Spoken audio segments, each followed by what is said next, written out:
Chapter 323. Zhang Feng was speechless. Fine, you definitely don't know this, but you should at least ask what it is. Zhang Feng roared. Alright then, brother Zhang Feng, what is this song about? Cheng Yaojin immediately understood. This guy wants a way out. That's easy. But when Zhang Feng heard that, he had the urge to beat Cheng Yaojin to death. He took a deep breath and said, Before I tell you this song, I have a story. Do you want to hear it? Yes. At this moment, Zhang Sun and the other three's heads popped out from the door. When Zhang Feng looked over, Dugo's head was slapped. Obviously, he was the one who spoke just now. Zhang Feng and Cheng Yaojin did not care. And Zhang Feng seemed to have found an audience. He always felt that if he were to tell this to old Qin, it would be like playing the lute to a cow. But it was different now. With these three audience members, wouldn't it be more interesting to talk about it? Zhang Feng waved his hand and let the three of them in. He even poured wine for them and said, Actually, when we talk about the 18 beats of the Wuxia, we have to talk about one person. Kai Wenji, who among you knows? Me. As expected, it was Du Go. Speaking of this person, Du Go could not help but look forward to it. Kai Wenji is rumored to be Kai Yang's daughter. She was deeply influenced by literature since she was young. But in the end, because of the war, she was kidnapped by the Xiongnu people. Zhang Feng nodded and said with some admiration, Du Go is right. But there are records of this person in the historical records. But do you know that Cao Cao used a lot of money to exchange for her? When Du Go heard that, he started to think deeply. But these profound matters made Cheng Chumo and the other two feel a little bored, so they simply continued to drink and eat. Cheng Yaojin, on the other hand, was immersed in it. He had to immerse himself in it. He was going to ask questions on behalf of the emperor. If brother Zhang Feng was missing a single word today, then he would have to suffer a beating. As for the reason, everyone knew, so there was no need to talk about it. At this time, Zhang Feng said, Actually, Kai Wenji and the virtuous prince of the left were married when they were still in Xiongnu. Don't ask me who the virtuous prince of the left is, I don't know. Zhang Feng had already shut their mouths and continued. After Kai Wenji returned to the Han dynasty, she missed her children. That was why she created the 18 beats of the Wuxia, a song played by Miss Wan Wan. The song has a total of 18 chapters, so it's called the 18 beats of the Wuxia. It was once recorded in the Han Music House, but because of the war, it completely disappeared. I also thought that this song was lost, but I didn't expect to hear the complete version here. Then, brother Zhang Feng, what are the lines in the zither song? Can you tell us about it? Du Go could not help but ask. This song has tortured us scholars for many years, so? All right. Zhang Feng shrugged and said, Actually, there's nothing to hide. It's just a way for a prostitute to protect herself. Since I've already deciphered the song today, what's wrong with letting you all see it? He had deciphered this song, but he believed that many people outside would not be convinced. In that case, he might as well use the mouths of these three to publicize this song. It could also be a way to solve the current predicament. De Bing, quickly copy it for old man. Cheng Yaojin waved his hand and said firmly. While Cheng Yaojin was speaking, Zhang Feng pondered for a while before slowly saying, The first beat, which is also the first chapter, goes like this. When I was born, I was still unaccomplished. After I was born, the Han dynasty declined. The heavens are heartless, and the earth is heartless, causing me to meet this time. The path of war is perilous, and the people and soldiers are exiled, and we mourn. Smoke and dust cover the wilderness, and the Wuxia flourish, and the will is obedient, and the righteousness is wrong. Vulgar is not suitable for me, and who should I complain to when I'm insulted? In a while, when I play the zither, no one knows my resentment. The second verse. The third verse. The fourth verse. Zhang Feng spoke faster and faster. After that he did not stop. The Wuxia originates from the Wuxia, and the fate of the zither brings out the same melody. Although the song ends in the 18th beat, the sound lingers and endless thoughts. Knowing the subtlety of the Siju, it's the work of creation. Sorrow and music follow the heart, and there are changes. The Wuxia and the Han are different from each other, and the heaven and earth are separated by the west and the mother east. My resentment is vast in the sky, and although the 6 directions are vast, they can't tolerate it. When the last verse was finished, Zhang Feng then sighed in relief. Looking at Chen Yaojin, he asked with a smile that was not a smile. Old Chen, I dare to bet that you can treat this song as a family heirloom. It will definitely be famous in the future. Hee, that's good. But you also know that this time, the mess you made is not small. This thing, I must first deal with the matter of the higher-ups. For these things, I'm a rough person who doesn't understand, so I won't fight with them. Although Chen Yaojin knew the importance of this thing, after all, he was deeply shocked by Zhang Feng's reading. But such a good thing, he dares to hide it? I'm afraid he doesn't want to live anymore. Such a good thing, he can only wait for the emperor to reward him. Chapter 324. Dugo carefully sorted out this item before neatly copying it into 18 copies. He looked at the 18 pages of paper. He was dumbfounded. Was this the thing that made all the young talents in the Tang dynasty go crazy for? He did not feel the joy of knowing the answer. Instead, he felt a kind of pressure. He did not dare to imagine that if this thing were to spread, it would definitely set off a frenzy of Zheng music in the Tang dynasty. Moreover, it was something that all the scholars would fight for and treat as a treasure. After all, he had heard the song before. However, when he recalled the song in his mind, coupled with the words, the gentle and sorrowful feeling in it, if it was a woman, then if any man got it, there would definitely be women who would go crazy for it. Oh right, Fengzi. Chen Yaojin neatly folded these things, including the manuscript, and put them in his arms. Then he asked, I heard from Laoli that you're going to set up an academy? Academy? Brother Zhang Feng is going to set up an academy. When did this happen? Cheng Chimo and the other 2 were shocked. Chen Yaojin glared at them. The 3 of them shrunk their necks, and could only obediently sit in the corner without moving. Zhang Feng did not hide it from them. Yes. Laoli came and told me about this before. That's good. Chen Yaojin nodded. I heard from Laoli that he has settled the Imperial College. As for the document, Li Gan will personally bring it to you tomorrow morning. Oh right, as for the teacher isn't there a ready-made one? Zhang Feng pointed at Dugo. Dugo and the others' heads twitched. What did this mean? I'm going to be a teacher? No. I'm going to study mathematics. However, suddenly, Dugo and Zhang Sun felt like they had been cheated. Brother Zhang Feng was digging a hole for them just now. But after thinking about it, they felt relieved. Zhang Feng was so lazy that he wouldn't have too many students. Other than them, there were only the princes and princesses, and their brothers and sisters. That made them feel relieved. When the time came, they would learn from Zhang Feng first. When the time came, just as Zhang Sun and the other 2 were feeling secretly happy, they could not help but laugh out loud. Chen Yaojin was so angry that he threw an empty wine jar at them. The 3 instantly shut their mouths out of fear. At this moment, Chen Yaojin finally asked the most important question, which was also the main purpose of his visit. Brother Zhang Feng, the house is right next to yours. We have bought it. The title deed is here. As he spoke, Chen Yaojin took out 2 official title deeds and a key. He then said, I believe that in a few days, someone will come and rearrange the house according to your requirements. I went in to take a look. It's a house left behind by a rich family. It's not bad. It's just that the Turk spies dug a big hole in the ground. However, this does not seem to be a bad thing for you. Now, only the most crucial step is left. How are you going to teach? This was what Li Shimin wanted to know the most. If he wanted to be different from the Imperial College and see results in the shortest time possible, a normal teaching method would not work. If it was possible, Li Shimin would go against the opinion of the masses and do it.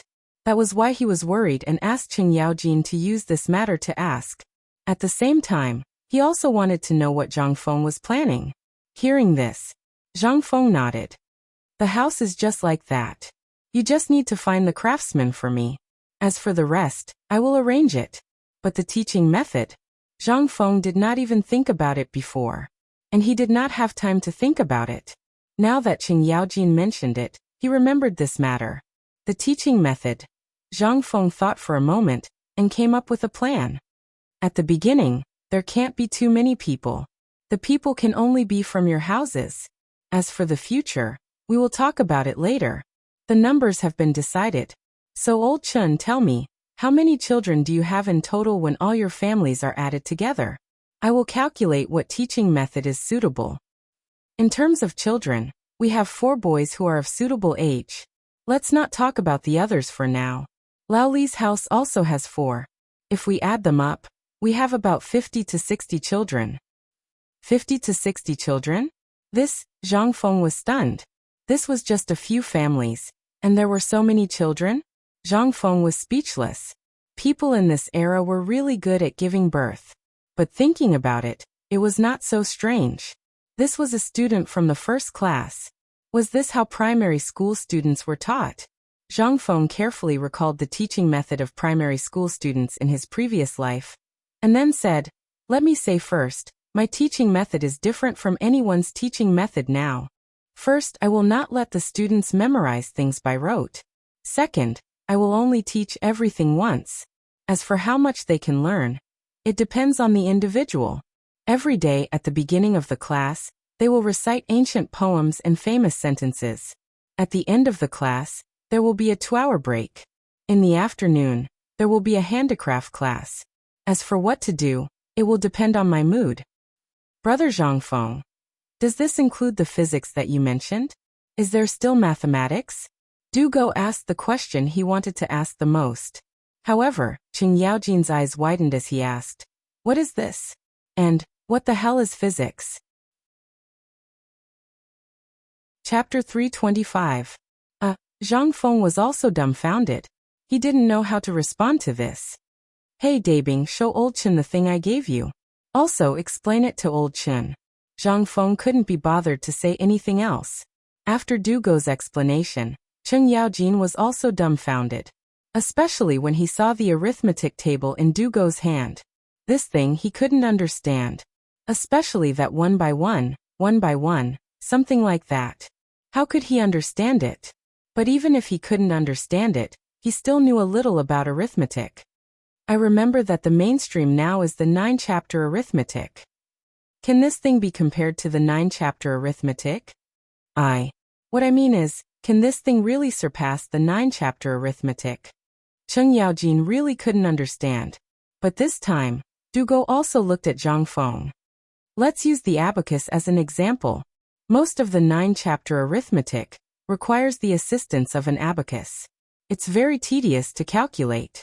But if you use this kind of multiplication and division, Zhang Feng, can't guarantee that everyone can become a mathematical genius. But in the field of accounting and arithmetic, you'll definitely go further than others. Moreover, the 9-9 multiplication and 9-9 division were originally derived from the combination of the ultimate yin and yang of heaven and earth. This simplifies the basics of the 9-chapter arithmetic, according to the records in Zhang Feng's mind. Rather than saying it to Cheng Yaojin, it was better to say it to the 3 people who were staring at him with their eyes as big as copper coins. When Zhang Feng finished, Zhang Feng gave an example. To put it simply, the 9-chapter arithmetic that I mentioned includes 9-chapter arithmetic, geometry, space, weight, volume, size, and so on. It even includes the physics that I mentioned earlier. If you can't grasp all these things that I mentioned, then what about physics? Forget it, you're not worthy. Zhang Feng looked at Du Go and said thoughtfully. When Zhang Feng said that, Cheng Chuma was anxious. Brother, you said before, when are you going to teach us the heavy cavalry stuff? I'm getting impatient from waiting. That's right, Fengzi. Why didn't you say anything about the light cavalry? Why are all these things learned by Du Dabing and Li Qian? The 2 of them panicked. After waiting for so long, this was what he got. Cheng Yaojin guarded Du Go and didn't give him any time to rest. He recorded everything that Zhang Feng said in the book and then asked, That's right. I heard from Iron Bull that you... Hey, what's the rush? Let me tell you. As long as you are not afraid of death and suffering, I guarantee that in less than a year, I will make each and every one of you wish you were dead. Zhang Feng smirked. Even Qing Yaojin couldn't help but shudder. He quickly asked, Brother Zhang Feng, how do you want to train them? Train? Zhang Feng looked at Qing Yaojin in confusion and said, No, I'm not going to train them. Look at this. As he spoke, Zhang Feng counted with his fingers and said, I'm going to teach according to the point system. Every day, I will grade all the students. Every day, it will be 9 points. It will start at noon and end at night. During this period, everything has to be managed in a closed manner. Every meal will be personally prepared by me. In this day, not only do you have to learn all the classifications of mathematics, but you also have to learn the classifications of literature. There are a total of 15 classifications. In the morning, it's time to learn literature. I'm not free. In the afternoon, it's time to learn mathematics. If I finish my homework well in the morning, then even if I don't finish my mathematics in the afternoon, the punishment for my rest time at night will be reduced. However, if I don't learn well in the morning, then I don't learn well in the afternoon, hee. Then I'll wish you good luck. Zhang Feng's plan sounded quite interesting at first, but as he listened, Cheng Yaojin felt that something was wrong. There seemed to be a hint of a conspiracy in this. Brother, are you planning to train them in martial arts at night? An actual combat training? You're smart, told Chen. I suggest you give it a try. It's very cool. Get lost. Cheng Yaojin's head exploded with a buzz. Damn it. This scammer was rotten from the very beginning. He was rotten to the core. Starting at noon and ending at night, he had to do those things for a whole day? Then at night, he had to do physical training? Finally, he understood that what he had asked him to say was not training. Could it be that he had not thought about this at all? After he had reminded him, he had only thought of this and added it at the last minute? Cheng Yaojin had the illusion that he had been thrown into the Ministry of Justice's prison. At this moment, this bastard had a look of despair on his face, as if he had nothing left to live for. However, Zhang Feng did not care about this and continued. Actually, I had forgotten about this at the beginning. But today, since you have such a strong request, I naturally have no problem with it. Isn't it just military training? I'm not going to prank you. Considering your strength, I've only increased the difficulty by 10 times. When the three of them heard this, they rolled their eyes and could not help but spit out a mouthful of blood. Chapter 326. Even Cheng Yaojin felt a sense of exhilaration when he heard that. Although he didn't know what kind of training method Zhang Feng was talking about, he could imagine someone who could train a person into the strongest heavy cavalry and light cavalry in the shortest amount of time, as well as an assassin who was proficient in the art of assassination. Was this an easy training method? Looking at the two guys who were lying on the ground pretending to be dead, Cheng Yaojin knew that this guy would definitely do something bad. However, he still asked, Brother Zhang Feng, what exactly is your training method? Let me think. Zhang Feng did not pay attention to the two, who were lying on the ground eavesdropping. He seriously recalled the scenes of Special Forces training that he had seen on TV. After a while he said, well, this training is not complicated. It's just physical fitness, endurance, and endurance. Usually, I won't do anything. After all, this is Chang'an City. We have to keep a low profile and not attract the attention of the authorities. So it's just running a few laps around the courtyard, then climbing over a few courtyard walls, and holding water in the water for a while. It's just that you have to tie a gunny sack on your body. It's that simple. Really? Dugo could not stand it anymore. Looking at Zhang Feng's sinister smile, he asked. Really? I, Zhang Feng, have always been a man of my word. What's wrong, big flat cake? Are you doubting me? No. How could Dugo dare to doubt him? He only felt a deep sense of fear and excitement. These two feelings were very strange. One was an urgent desire to go. After all, the literature mentioned before and the magical arithmetic were all things that attracted him. However, there was another feeling. That was a sense of fear that came from the depths of his soul. This feeling was very strange. It was as if there was a demon in front of him, baring its fangs and brandishing its claws, waiting for him, but he could not stop himself from wanting to get closer. At this moment, Dugo was feeling that. From Zhang Feng's expression, he knew that this training was definitely not going to be easy. However, he didn't know if this included him. However, the moment this thought was born, Zhang Feng extinguished his dream. Of course, this military training, yes. This was military training, and everyone had to participate. If anyone dares to not participate, then it is equivalent to automatically withdrawing from my academy. No matter who comes to speak or plead for mercy in the future, they are not allowed to take a step into the academy, not even if the emperor pleads for mercy. That's because I learned all my skills from these things. Buzz. Cheng Chumo, Zhang Sun Chong. And Dugo's minds exploded. At this moment he couldn't care less. Endless disdain. Stop bragging. You can't even take a slap from me, and you still say that this is all you've got. Fengzi, let me ask you. We are here to learn about military capabilities.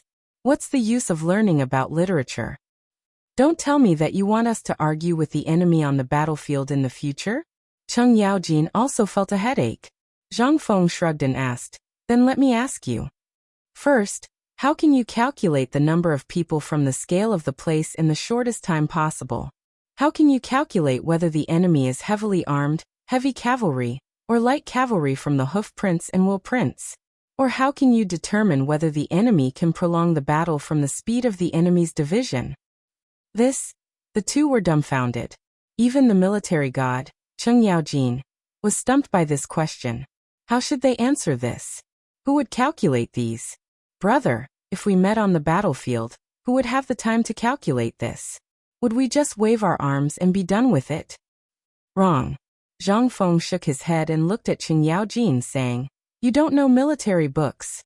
If we can figure it out in a short period of time, then we can use the most effective countermeasures to target the enemy and use some military traps. This way, we can self-destruct before the enemy reaches our position. All of this is calculated. Now tell me, is this calculation, mathematics, and some other things useful? Zhang Feng asked with a serious expression. This time, Cheng Yaojin was speechless. What could he say? What kind of tactics were these? Previously, they would just send out the same type of troops as the other side sent out. Or, if the other side sent out cavalry, they would follow the military strategy and send out a rain of arrows. Then, they would form a light cavalry battle formation and a heavy cavalry battle formation. That would be the end of it. What tactics were there? However, to be able to inflict so much damage to the enemy before they even reached their position, Cheng Yaojin felt that it was impossible. However, if it was someone else who said this, Cheng Yaojin would either kick him or drag him to the battlefield for a day trip. But who was this? This was Zhang Feng's words. Cheng Yaojin couldn't help but think of something Zhang Feng said before. He hurriedly lowered his voice and pressed Zhang Feng's shoulder, asking word by word, Brother Zhang Feng, are you talking about the strange scripture that you mentioned before? Chapter 327. At this moment, the atmosphere became a little heavy. It was not for anything else but that extraordinary scripture.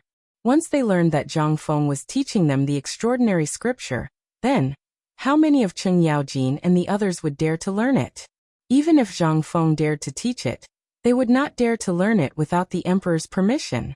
Zhang Feng thought for a moment. Extraordinary scripture, this thing. During this period of time, he had searched for something in his memory. Wasn't this thing a map of the human body's acupuncture points? However, Zhang Feng thought about it carefully. If this thing was so simple, why did these people go crazy when they heard about the extraordinary scripture? Could it be that this thing really had an extraordinary scripture? Could it be the thing that helped Li Chunfeng and Yuan Tiangang to develop the back-push diagram? Yitu Luoshu? Or the mountain and sea scripture? Zhang Feng did not understand. He could not help but cry in his heart. Lao Tzu did not want to lie. He did not expect that he unintentionally pretended to be cool and said something awesome. Damn, it was just a lie. How many more lies would it take to fill the hole? However, although he cried in sorrow, this thing really had a way. Was the modern technology that Lao Tzu mastered not an extraordinary scripture? Yes. It can be said that these are extraordinary scriptures. However, you are not qualified to learn the real extraordinary scripture now.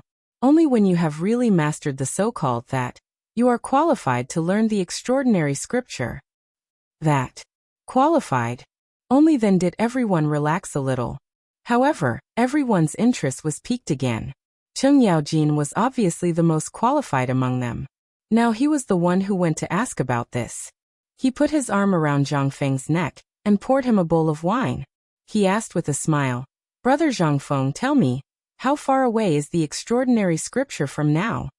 What I mean is, to what extent do they have to learn before they are qualified to learn the extraordinary scripture?" "At least a conservative estimate is about 3 years," Zhang Feng said. "First of all, the language textbooks that I have set, which are the literature courses, cannot be left out. There is also mathematics. You have to learn at least the elementary level of physics before you can come into contact with the threshold of that mysterious scripture. I call this stuff chemistry." "Chemistry?" The 4 of them were completely confused by this strange name. Each one was more novel than the last. First, it was mathematics, which everyone could at least understand. But now there was chemistry? What was this? However, Zhang Feng did not explain. Instead, he continued, "It's still too early for chemistry. There's no point in thinking too much about it. So don't King try to trick me. Even if you do, not only will it not bring you any benefits, but it will also bring you endless harm. So, put away your petty thoughts. I will teach you what I need to teach. Shouldn't you at least leave me, Zhang Feng, some family heirloom?" The last sentence was the most important thing to everyone. Cheng Yaojin only glanced at him. "Just based on the stuff that your grandson knows, if you had really done it properly, you would have been King famous in Chang'an. One word. You are King lazy. You are so lazy that there is no end to it." However, after talking for a long time, Cheng Chimo still did not hear what he wanted to hear. As for the mysterious scripture, it had nothing to do with him. He did not want to learn it. He only wanted to learn about the heavy cavalry. "Well, Fengzi, tell me, you have so many types of mathematics. How are you going to divide them into training? You can't possibly teach everyone according to what you just said, right?" "You know what? Although I don't know what you're talking about, I can tell from your expression that the things you're talking about are King deceptive things." Being exposed, Zhang Feng could not take it anymore. "Iron Bull, what are you talking about? Do you know that you are interrupting my path? Do you know that the things I created are the skills that I taught Zhuge Kongming? Just tell me, do you want to learn it or not?" Yes. When Cheng Chimo heard that it was Zhuge Kongming's name, how would he dare to say no? He was the god of war of the generation. "However, I still want to know what the heavy cavalry you are talking about is." Zhang Feng rubbed his forehead and searched his memory again for the training videos of the special forces, especially the soldiers' assault, and the novels that he had read before. He thought of something. Then he said, "Actually, I have thought of this for a long time. Didn't I say last time that you will be the most handsome one among the millions of soldiers? Heavy cavalry." Cheng Chimo coughed and his face turned red. The most handsome one. Even Cheng Yaojin was interested. Heavy cavalry pays attention to weight. With extremely high defense, mobility, and fully armed armor, they will attack the enemy's battle formation. First of all, physical fitness. Let me ask you, if your physical fitness is not up to par, how long can you wear 50 kilograms of heavy armor? Cheng Chimo thought for a while and said, "About 2 hours. I estimate that within 2 hours on the battlefield, I should be able to carry 50 kilograms of heavy armor and wear 100 kilograms of heavy armor at most. And I heard that General Cheng Yaojin and General Yuqi of the Tang dynasty are fierce generals who can carry 50 kilograms of heavy armor." Zhang Feng was speechless when he heard that. 50 kilograms of heavy armor for 2 hours? Zhang Feng did not know that Cheng Chimo was flattering his father, but Zhang Feng was still very impressed. "Wouldn't you be crushed to death if you wore 50 kilograms of heavy armor? That was really awesome." Zhang Feng gave him a thumbs up and said speechlessly, "Awesome." I, Zhang Feng, can only say that this stupid method is awesome. Cheng Yaojin's face turned green. "Brother, this Cheng Yaojin is the person I admire the most, can you?" Fine. Zhang Feng was almost suffocated. He hurriedly begged for mercy. Only then did he crawl out from the crook of Cheng Yaojin's arm. As if he had just survived a calamity, he said, "Heavy cavalry, it's not about how thick the armor is, or how much weight is needed to carry. On the contrary, heavy cavalry does not need such heavy armor at all. Only the simplest Mingguang armor of the Tang dynasty is enough." Chapter 328. Heavy cavalry doesn't need heavy armor? You, Zhangfeng, don't know how to spell death. If this is on the battlefield, I'm afraid that after a round of charge, the heavy cavalry will only be left with batches of horses. However, Zhangfeng continued, I know you have concerns in your hearts, but I'll tell you the purpose of the heavy cavalry, and you'll understand. First of all, the heavy cavalry. I think you all understand, so I won't talk about it for the time being. Then I'll talk about my teaching philosophy. Zhangfeng was terrified. Under Cheng Yaojin's raised hand, he hurriedly stopped talking about the heavy cavalry. People in this era could still distinguish these types of soldiers. First of all, they don't need heavy armor. On the contrary, they can carry more heavy equipment, such as strong crossbows, Turkic javelins, and so on. These are all acceptable. Think about it, if they are all dressed like iron balls, then are they going to war? Or are they resistant to beatings? Hearing this, Cheng Yaojin nodded as if he understood. You're right. In our army, the heavy cavalry is basically responsible for the impact of the enemy's formation, but the archers are generally very precious. Do you mean to equip the archers into heavy cavalry? No. Zhangfeng shook his head. Then what do you mean? Strong crossbows and javelins. Aren't these the equipment that only archers have? Cheng Yaojin couldn't accept it. He had been a soldier all his life. How could the training of an archer be comparable to that of a silly heavy cavalry? To put it bluntly, the heavy cavalry was a group of strong men riding big horses to charge the enemy's formation. Why would they need these things? A long spear for each person, and a modeo for each person was the equipment of all the cavalry in the Tang dynasty. As for the difference between heavy cavalry and light cavalry, it was not so obvious. They only needed to throw away the armor, change the armor, and remove the protective gear on the warhorse, and basically become a light cavalry. How could there be so many rules? Feng, this is the new soldier's teaching material you prepared? Cheng Yaojin asked doubtfully. Yeah. Zhangfeng shrugged. I told you that you don't understand. Don't ask if you don't understand. Are you confused now? Cheng Yaojin was about to go crazy. He looked at Zhangfeng with eyes full of danger as if saying, Can you King say it all in one go? Zhangfeng only glanced at it once before he hurriedly shrank his neck and continued. Actually, this is my teaching philosophy. The combination of cavalry and crossbowmen can strengthen the advantage of long-range shooting. Think about the strong crossbows of the Tang dynasty.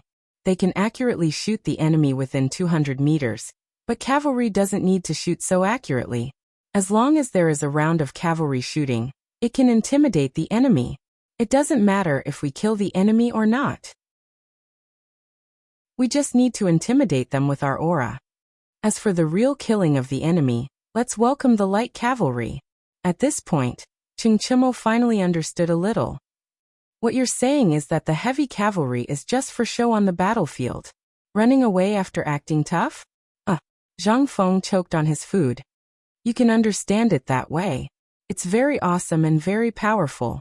As for the specifics, you'll understand later. If cavalry is so fun, why the F***ck did I introduce so many of them? When the time comes you'll cry, Chintiniu. Brother, tell me about the light cavalry. And that assassin of idiot Wei, what's the new function of that? Zhang Sun couldn't sit still anymore. He slapped Cheng Chimo to the side, and was about to sit next to Zhang Feng, but under Cheng Yaojin's gaze he could only squat next to Zhang Feng. Seeing this, Zhang Feng felt a little smug. He patted Zhang Suan's head and said, Don't be impatient. Listen to me slowly.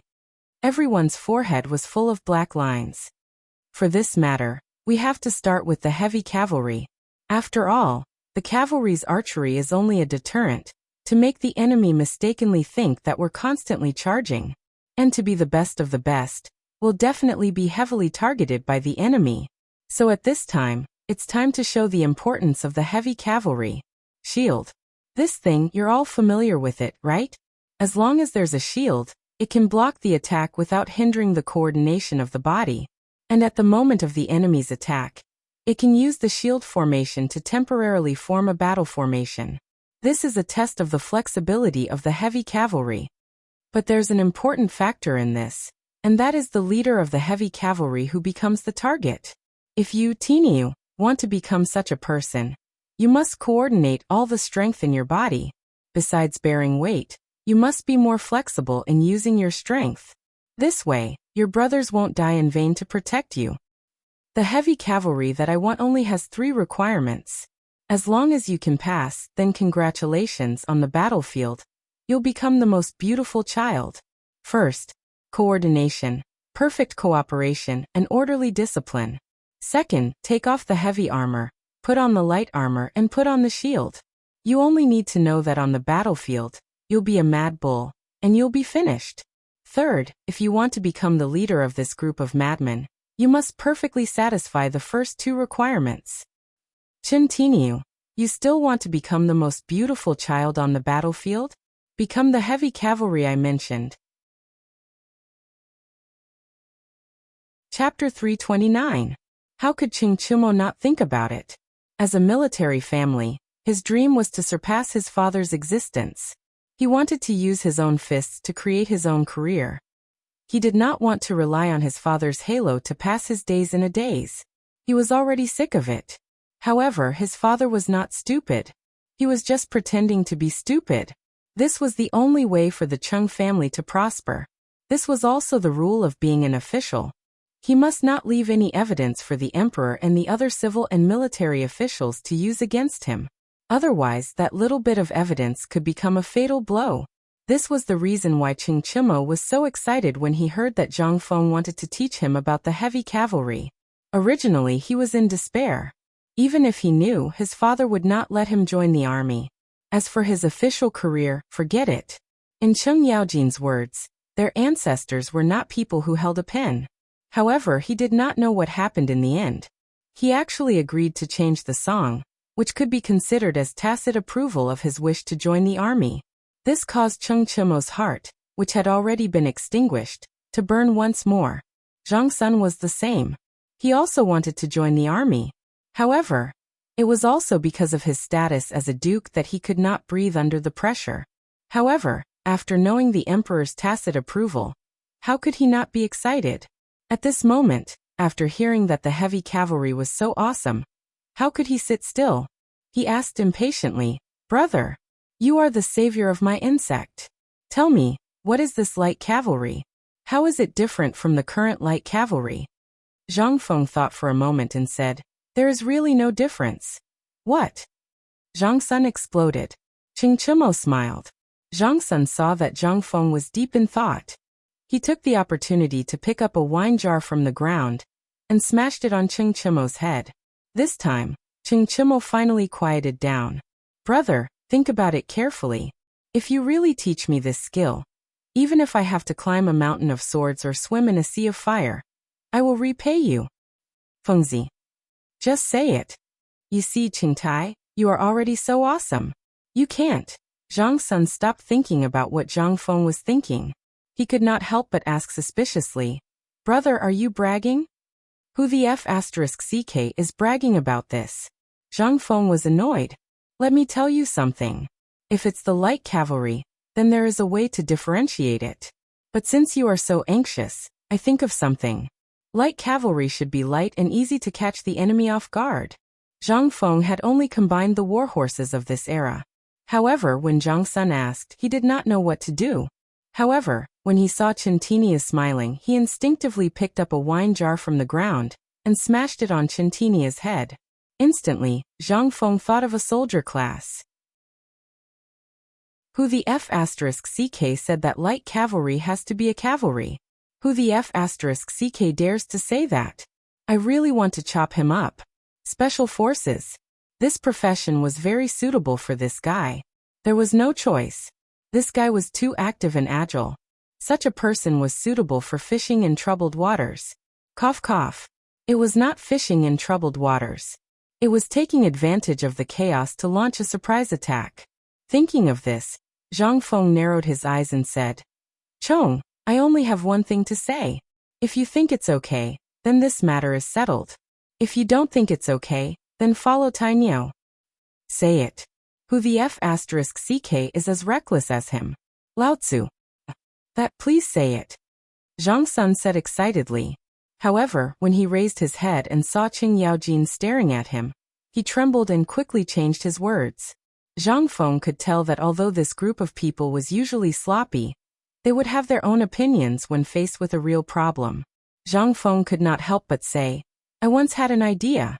It's an experience I summarized from the 18 Steeds of Yan'an. You all know about the 18 Steeds of Yan'an, right? Let's not talk about it now. At that time, this unit was feared by everyone. What did they rely on? On one hand, it was their excellent equipment. On the other hand, it was their undefeated discipline and military quality. However, in the end they still declined and were even wiped out. However, at that time this unit was feared by everyone. How did they get wiped out in the end? I won't talk about the reasons for this for now. I'll just talk about one point. They are a spirit that roams outside the battlefield. They don't care about victory or defeat. They only care about the mission. They are like spirits. Anyone who dares to stand in their way will perish under their iron hooves. They only care about whether their target is dead or alive. They only care about whether the mission can be completed in the shortest time possible. What do you think will happen to this unit? This, Cheng Yaojin and Du Go, who was taking notes with chalk, were stunned. Spirit unit. What was that? A unit that did not care about victory or defeat. They only cared about the mission. What did that mean? The 18 Steeds of Yan'an. What was that? They could not know. When the 18 Steeds of Yan'an was mentioned, Cheng Yaojin stood up in shock. He looked at Zhang Feng and asked, Brother Zhang Feng, are you saying that you want to create a unit of the 18 Steeds of Yan'an? No. I want to create a unit that can fight in any terrain and any environment. Bug, do you want to go? Chapter 330. Should he go? Zhang Sun remained silent. Cheng Chima was about to say that he wanted to go, but Cheng Yaojin stopped him with a look. As an experienced general and the senior of this group of youths, he knew their abilities like the back of his hand. Cheng Chima was suited to charge around recklessly. Zhang Feng's arrangement was right, but Zhang Sun, even though he had been imitating Zhao Zilong's style of training, he wouldn't have stopped Zhang Feng if he had followed Zhao Zilong's style of training. However, the 18 Steeds of Yan'an was already a legendary battle formation training method. From the rise of the 18 Steeds of Yan'an to its fall, no one had been able to replicate the training method of this troop. Did Zhang Feng really have a way? Luo Yi was dead. This method was completely lost. Could it be that Zhang Feng really had such a method? This was what shocked Cheng Yaojin the most. Luo Yi had relied on the 18 Steeds of Yan'an to be able to move around like a fish in water. However, he was also someone that no one dared to mention. In the first year of Jingguan, Luo Yi rebelled and his 18 Steeds of Yan'an was destroyed. No one dared to mention this part of history, and no one dared to imitate it. However, Zhang Feng actually suggested such a method. Cheng Yaojin couldn't help but hesitate. Brother Zhang Feng, do you really know the training method of the 18 Steeds of Yan'an? How did you know about this? Zhang Feng shook his head when he saw Cheng Yaojin's serious expression. I don't know the training method of the 18 Steeds of Yan'an. It's just an example. This isn't funny. Do you know the grudge between this person and the emperor? You can talk about the 18 Steeds of Yan'an here, but don't mention it in front of outsiders. If someone with ulterior motives were to hear this, you would be labeled as a traitor. I know. I'm not stupid. Zhang Feng rolled his eyes. Of course, he knew how powerful the 18 Steeds of Yan'an was. The reason he had brought this up was because the 18 Steeds of Yan'an was comparable to the special forces he was going to train. Furthermore, they were quite familiar with the 18 Steeds of Yan'an, so they could understand it better. That was all. Zhang Feng's head was not hard enough. He was not willing to use his head to touch the taboo of the Tang dynasty. This is just an example. Don't worry too much. I can guarantee that the people I train will only be more powerful than the 18 Steeds of Yan'an. You only need to remember this. As for the light cavalry, forget it. It's more appropriate to call the people I train the special forces. From individual combat to joint combat, every one of them can quickly split up to become the strongest individual soldier. They can also instantly combine together to become a team of human bulldozers. What do you think? Insects, do you dare to come to the special forces to play? At that time, you will be able to fight alongside Iron Bull again. I'll do it. As long as you dare to teach and Lao Li doesn't object, I insects will do it. Zhang Feng nodded and added, "Oh right, this is also my test for your sister. I will only teach the few of you for now. As for the others, that is the homework I gave you. If any of your subordinates don't learn well, and don't get a passing score, you will be punished together with them. Also, dating you have to participate too." Dugo was dumbfounded. "What does this have to do with me? I didn't say I was going to the battlefield. I'm just here to learn." Zhang Feng rolled his eyes. "You? I'm just asking you. Do you want to learn what I teach?" "Yes." Dugo nodded stubbornly. "Then that's it. Since you want to learn, then learn everything. I don't expect you to be as awesome as Iron Bull or insects, but at the very least, you must be able to F***king arrange troops and let them live well. In all my teaching principles you Li Gan Idiot Way, Insect Iron Bull, and none of them can be missing." Everyone was stunned. Zhang Feng continued. "Do you know why I told Lao Li to open this academy? Could it be that your time is up?" Ching Chimo asked doubtfully. Zhang Feng was instantly enraged. F***CKU. You're asking for a beating.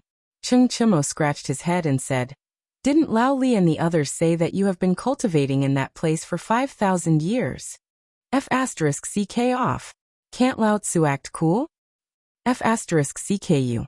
Zhang Feng was depressed again. He slammed the table angrily and said, "I'm doing this for your own good. Think about it. When the time comes, you will be able to enter the imperial court with me as officials. If you do well, I will also be proud, right? Most importantly, you are now entering the imperial court for merchants. If you don't have some skills, do you think you can establish yourself in the imperial court? Do you think you can be like me? I'm giving you a chance. Are you stupid?" Most importantly, Li Gan has learned a lot, and his knowledge is too broad. So on the battlefield, I am assured that he will be the commander. De Bing will be the strategist. As for, what about Idiot Wei? What will he do? Dugo asked. At this moment, they finally understood why Zhang Feng would make such arrangements.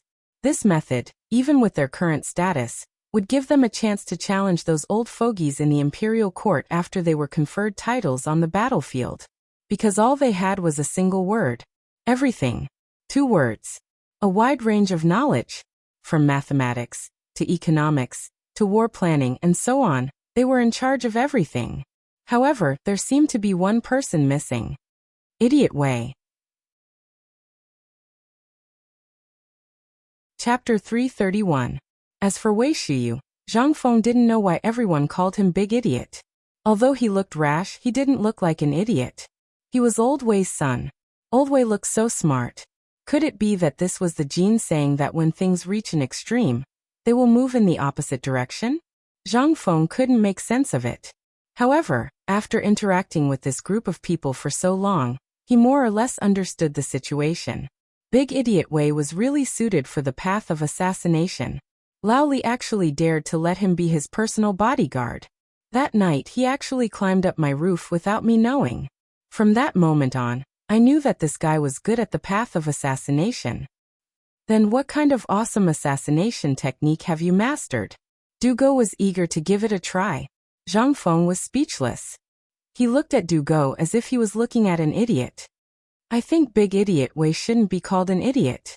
I think you are the real idiot. You are a pig.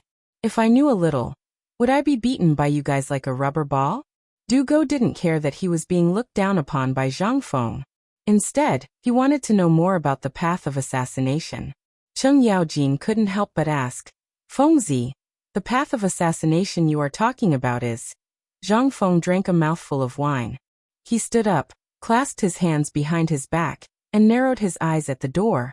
Cheng Yaojin knew that Zhang Feng was about to show off. He glared at Dugo. "What are you standing there for? Quickly write down every word for Lao Tzu. If you dare to forget a word, you will suffer when we return." Dugo was terrified. He shrunk his neck, dipped it in ink, and waited for Zhang Feng to open his mouth. Zhao Ke wears a beard tassel, Wu Go shines like frost and snow. A silver saddle shines on a white horse, valiant like a shooting star. killing a man in 10 steps, leaving no trace for 1,000 miles. Leisurely, Xian Ling drinks, unsheathing his sword and crossing his knee. He would beat Zhu Hai with his scorch, and persuade Hoang to win with his spear. After 3 cups of wine, the 5 sacred mountains are light. After the blurry eyes and hot ears, high spirits are born. To save Zhao, wielding a golden hammer, Han Dan is first shocked. 2 heroes of 1,000 years, standing at the top of Daliang City. Even in death, the heroic bones are fragrant, not ashamed of the heroes of the world. Who can compare to you, the white-headed Taishan Sutra? This, Qing Yaojin was shocked. Du Go was aghast. Zhang Sunchong and Cheng Chima were so excited that their blood was boiling. 10 steps to kill a person, 1,000 li unstoppable. This is a damn chivalrous hero. F***CK. This, why was it Big Idiot Way? Why wasn't it Lao Tzu? Lao Tzu also wanted to settle his grudges so quickly. Everyone roared in their hearts. Zhang Feng's poem reflected a kind of artistic conception. No matter who it was, they would be deeply attracted by the artistic conception within the poem, repaying kindness and enmity as one pleases. This is the true path of a real man. Brother Zhangfeng, what is the name of this poem? Du Go was a little choked up. Previously, he was indeed very resistant and despised the vulgarity of the soldiers. However, when this poem was recited, it instantly reminded him of the poem recited by Zhang Feng and Zhang Feng's line, "If there's nothing else, let's go out for a walk." At this moment he finally understood. This poem, let's call it Chivalrous Journey. Zhang Feng's voice was incomparably bleak. Originally, he wanted to leave this poem for himself. After activating the system, he wanted to inscribe a poem on the city walls of Chang'an, unlikely Taibai, and then leave in a carefree manner. However, that damned system had not been activated yet. Moreover, he had a goal.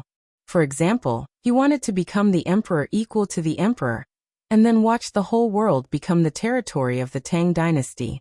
When that time came, wouldn't it be even more enjoyable to be carefree? He wouldn't have to worry about being harassed to death. Wouldn't it be wonderful to have a concubine on his left and a zither on his right, and carry a group of wives and concubines around the world with a poem and a carefree manner? Therefore, he didn't want to waste his breath just now. He directly recited the poem. After all, he didn't know if Li Bai's mother had given birth yet. Borrowing his poem could be considered as promoting him. Thinking of this, Zhang Feng suddenly came back to his senses. This was a F***king digression. I originally prepared this poem for myself. Let me say this first. If anyone dares to say that Lao Tzu is about to ascend, when the time comes, Lao Tzu's training will be doubled. Hearing that, Sanhua, who was about to say something, quickly covered his mouth. Zhang Feng then said, "But I still want to say it first. It's a kind of encouragement for you guys. Life is a war. How you can win this war depends on how you plan. And each of you has mastered different skills. I don't know if it's God's will, but each of you is very weak individually. But if you work together, then in the future, you will definitely become the most beautiful children of the Tang dynasty. As for Shuyu, he is an assassin who lives in the shadows. Although I don't have the ability to teach him the art of assassination, and of course I don't have such awesome skills, I can teach him to become the most awesome person in this field. He will also be the biggest trump card when your lives are in danger in the future. No matter in terms of speed or anything else, he is 100 times better than you. You should know this, right?" Zhang Feng asked. They patted their heads and nodded. "A fierce man who can drink half a jar of alcohol and not die? I don't think I deserve it." Chapter 332. On this matter, all of them admitted defeat. Previously, they did not recognize that it was alcohol, and thought that Wei Shiyu had a high alcohol tolerance. But after knowing that it was alcohol, everyone worshipped Wei Shiyu as a god. Even the emperor was shocked. Such a god.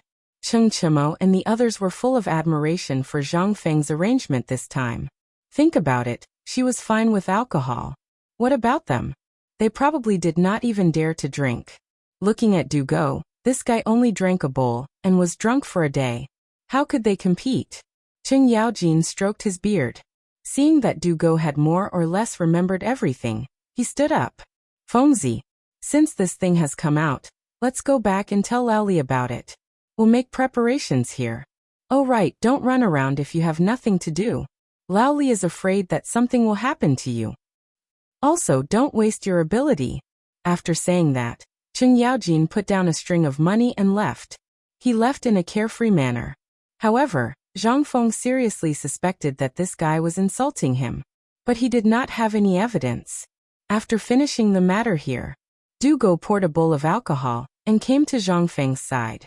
He said, Brother Zhang Feng, my admiration for you can be said to be like the rivers and lakes of the sea. If you have something to fart, just say it. Zhang Feng looked at Du Go suspiciously and said directly, That. Du Go rubbed his hands and said, You also saw it. My small body can't withstand such torment, so I think I'll just settle this business at the back. Isn't that good enough? Why do I have to go to the battlefield? I'm a scholar. Isn't it inappropriate for me to go to the battlefield? Inappropriate. Zhang Feng stared. You think I'm joking? From the beginning, I said that if you can't afford to play, then get lost. Who was the one who pestered me to learn something? And last night, who was the one who forced me to drink to the point of death to trick me? Zhang Feng remembered everything. It could also be said that although he was drunk, his mind was clear. Every single one of them was King good stuff. Each one was worse than the other. If it wasn't for his quick reflexes on a hot night, he might have even revealed his crotch cloth. Now he was begging for mercy? Although Cheng Chimo and Zhang Suncheng did not understand Zhang Feng's intentions, Du Go did. This was using official power for personal gain. However, Zhang Feng's words were so extravagant and awesome that the two idiots were already kicking each other in excitement. Who the hell would know that this was a scheme set up by Zhang Feng? They were already in the military. As for training, could it be that Zhang Feng could play them to death? But Du Go was different. This guy was a bookworm. With Zhang Feng doing this, he would be done for in a matter of minutes. Thus, he strongly protested that he did not want to go to the military. But at this moment, the two idiots on each side of Du Go said, Brother, do you know what it means to enjoy blessings together? Can't you see that this is a chance Fengzi is giving us? He's combining all the things we're good at. This way, we can be good brothers for life. Tell me, what can you do by staying in your room and playing with those stupid books all day? Why don't you come with us to the military camp? That's a good place to earn military credits. Once you have enough credits, you'll be promoted. Won't that be a matter of minutes? Besides, even Li Gan wants to go. What are you afraid of? Do you think you're more awesome than Brother Gan de Bing? Du Go wanted to cry. He wanted to beat these two idiots to death. Why did the things he learned on a daily basis not work at this time? Seeing this, Zhang Feng also started egging him on. That's right. De Bing. You're too weak. Think about it, if it weren't for those soldiers at the border, do you think you could do academic research in peace? Let me tell you another poem. Smoke rises in the desert, the sun sets in the Yellow River. Can you see such a scene in Chang'an? Think about all the poems I mentioned before. Think about it, that scene. Taste it. Taste it carefully. Do you want to be a coward who's been protected since young and hide in your books? Or do you want to personally witness the rise of the Tang dynasty? Taste it. Taste it carefully. Well, Tai Nio Chong, let's go. Let's go find a carpenter and let this idiot think about it. At the same time, watch the door. All of a sudden, Zhang Feng had completely fooled Du Go. At this moment he was stunned.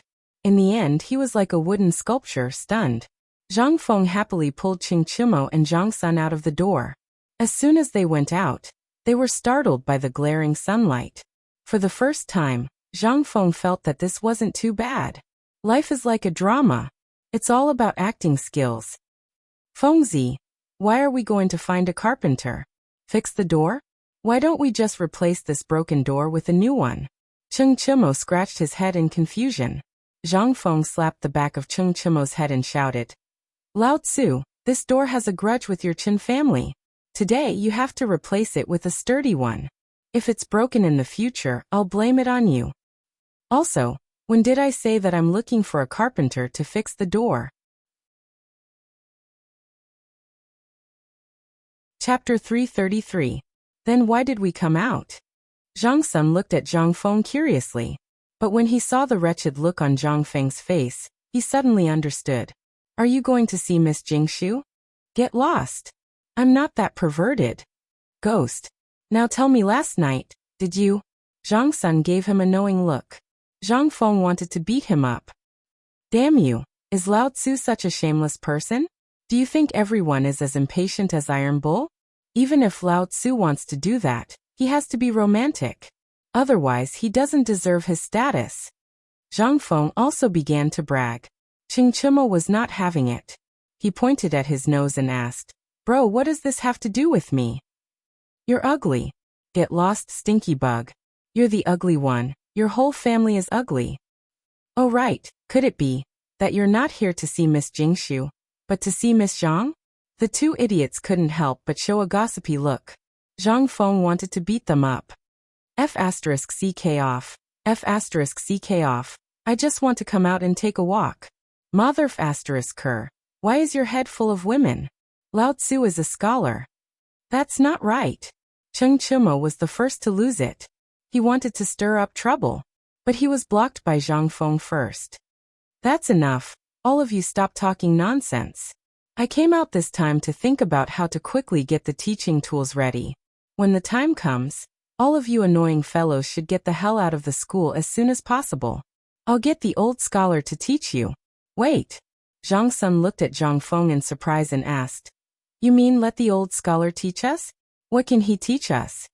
Zhang Feng glanced at the two of them. He won't teach anything, just the rules. Otherwise, Lao Tzu will be annoyed by your sloppy behavior. Zhang Feng was not good at teaching, but there was someone else who was good at it. The old scholar. Although he didn't know how to teach people, at least he knew a little about etiquette.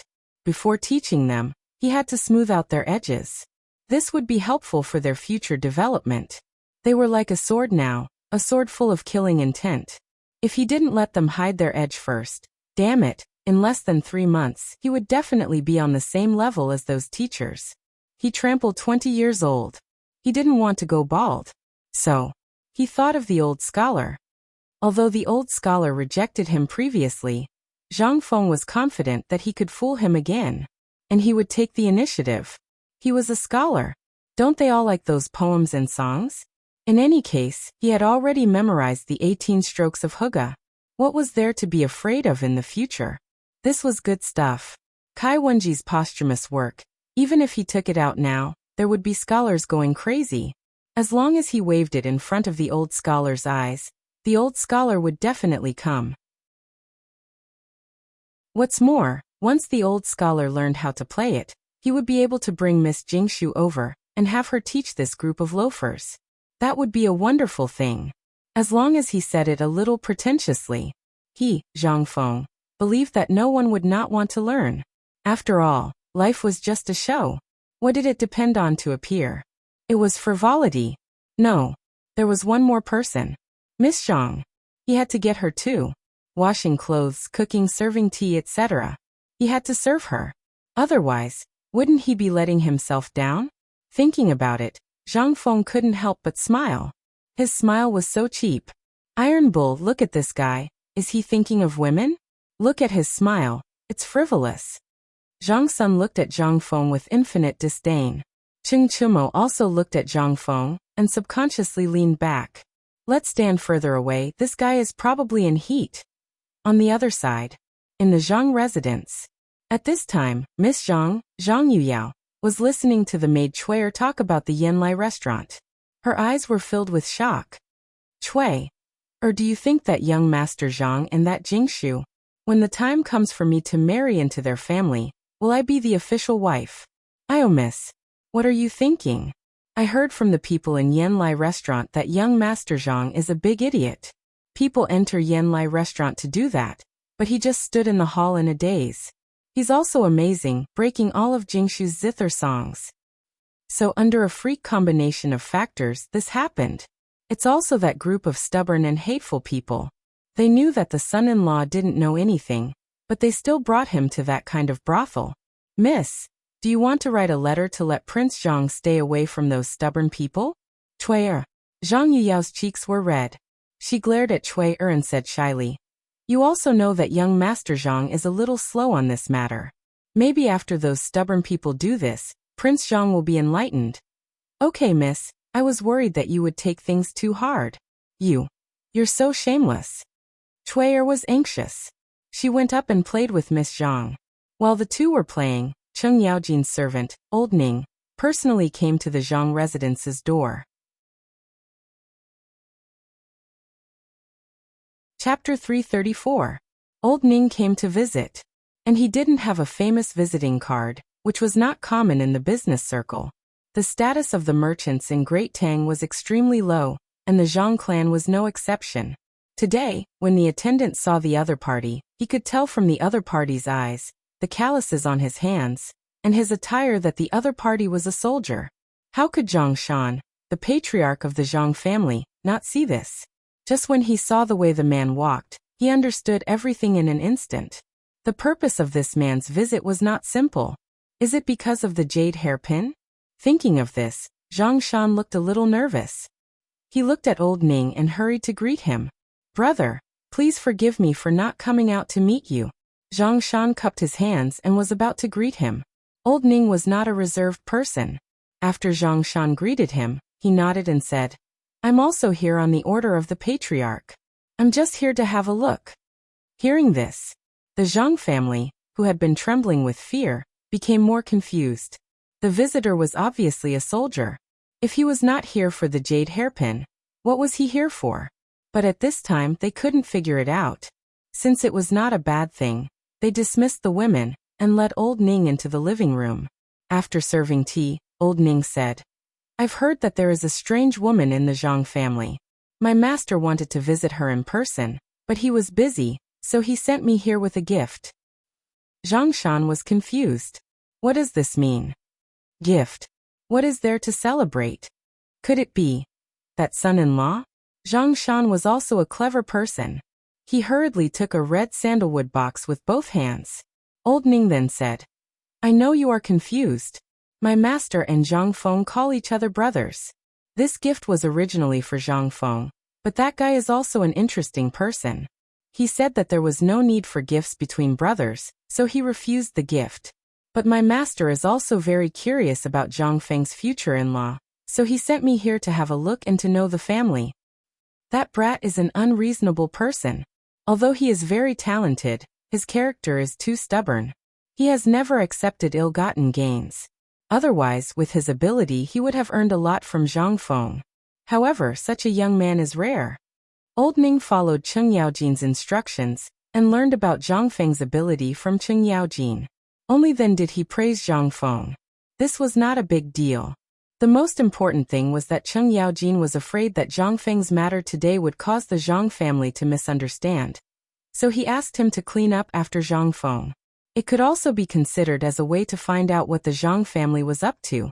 However, after hearing Old Ning praise Zhang Feng, Zhang Shan instantly lost his composure. He was so excited that he scolded the servants to serve good tea and good dishes. He also sincerely sighed that the Zhang family was blessed. The Zhang family's only daughter could marry a literati. That was also the Zhang family's 8 generations of good fortune, and so on. After getting Zhang Shan's guarantee, Old Ning and Zhang Shan sat at the table and drank to their heart's content. During this time, Zhang Shan made an exception and let Zhang Yuyao come out to personally pour a bowl of wine for Old Ning. When Old Ning saw Zhang Yuyao, his eyes widened. He excitedly hugged the wine jar and drank a jar of wine. After that, he took out a piece of jade from his arms, smacked his lips and put it in Zhang Yuyao's hand. "I am a rough person. This jade was obtained by my master in the outer region and was given to me. Although it is not a valuable thing, it is the first time we meet today. Take it as a meeting gift from me, Old Ning." Zhang Yuyao respectfully accepted it and bowed. "Thank you for the gift, senior." "Ha! You can just call me Old Ning. My master and Zhang Feng call each other brothers. You will be Zhang Feng's wife in the future, and Zhang Feng's legal wife. You can't call me senior." A legal wife made Zhang Yuyao and Zhang Shan feel much more at ease. The matter of Jingshu had already caused a stir in Chang'an city. How could they not know? Although this matter was covered up tightly, it was all seen by the neighbors. How could Zhang Shan not be worried when the news reached the Zhang residence in private? Although the daughter of the Zhang family knew some zither, chess, calligraphy, and painting, how could she be compared with the talented girl who made the whole Tang dynasty go crazy? But at this time, the arrival of this mysterious person made Zhang Shan feel relieved. In addition, this person's arrival also meant that this marriage was settled. Although Zhang Shan had heard of Zhang Feng's reputation before, it was basically a lazy person who ate and ate. Although he was a little talented, could that be eaten? Now look. Not to mention whether that thing could be eaten, judging from the person he knew who could send a person from the army to visit him. This guy seemed to be doing well.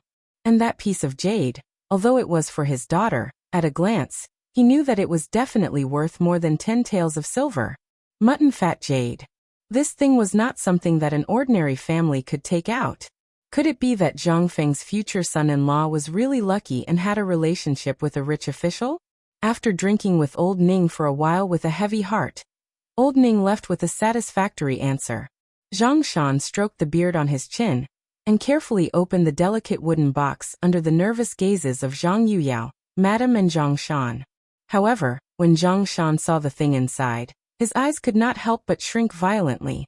Under the surprised eyes of the two women, Zhang Shan took a deep breath and said in a dignified voice, "Today's matter, no one can spread it.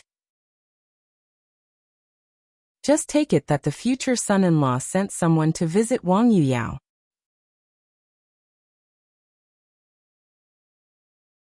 Chapter 335.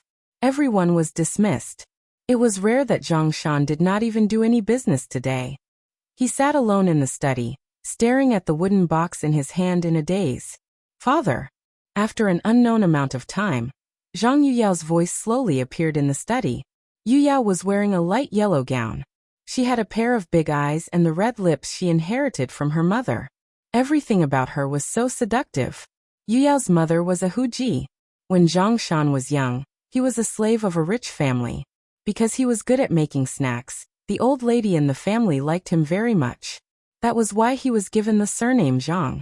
When he reached the age of marriage, the old lady found a beautiful Huji and gave her to Zhang Shan. She also removed Zhang Shan's slave status and rewarded him with 10 taels of silver. He bought some things and started a family. That was how he started this Eason snack shop. It had been more than 20 years. Zhang Shan had never forgotten the kindness of that family. But today, the thing old Ning sent to him made his heart tremble. That thing was the ornament he had seen several times in the old lady's house. He thought that the general's wife wore an ornament around her waist. At that time, the woman's ornament accidentally fell into Zhang Shan's hands. When it fell, one of the bird wings on the jade pendant was broken. Because of this, he held the ornament and cried in the kitchen for a whole night. The old lady heard his cries and the servants of the Cheng family came to look for him. So she returned the ornament. It was also at that time that Madame Cheng rewarded him with 10 taels of silver. That was why. But today, this ornament appeared again. Then everything made sense. How many people in Chang'an city could order soldiers around and call them master from the bottom of their hearts? Other than Cheng Yaojin, Zhang Shan could not think of anyone else. And what did this jade pendant mean? It meant that Zhang Feng, his future son-in-law, was the Cheng family's benefactor. If the Duke of the Duke's family could call him brother, then Zhang Shan couldn't help but feel a little uncertain. The only thing he could be sure of was that the Cheng clan knew everything about him. Secondly, the Cheng clan didn't mention anything about what had happened in the past. This meant that they completely respected Zhang Shan's wishes regarding this marriage. Cheng Yaojin did not ask him to open it immediately. Moreover, he had asked the family general to inquire about it. This meant that Cheng Yaojin was still giving him face. Everything was up to him. Could he make the decision? This matter had been decided long ago. He had never thought of breaking off the engagement. He knew that the foundation of the Zhang clan was that Yuyao was the only daughter.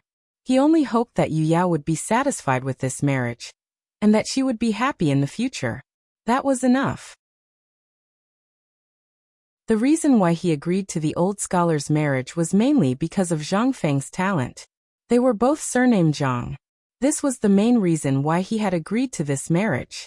He wanted to let Zhang Feng rely on his reputation, his face, and his family background to be able to see Zhang Feng represent the Zhang family and enter the Zhang family in his lifetime. That would be enough. Zhang Shan looked at Yu Yao's worried face. He took a deep breath and asked, Yu Yao, in the blink of an eye, you're already 18 years old. You know everything about our family. We were born as slaves. Although we got help from a noble in the end and got rid of our slave status, our household registration was even more despicable. That's why I want to find a better descendant so that you can live the rest of your life without worry.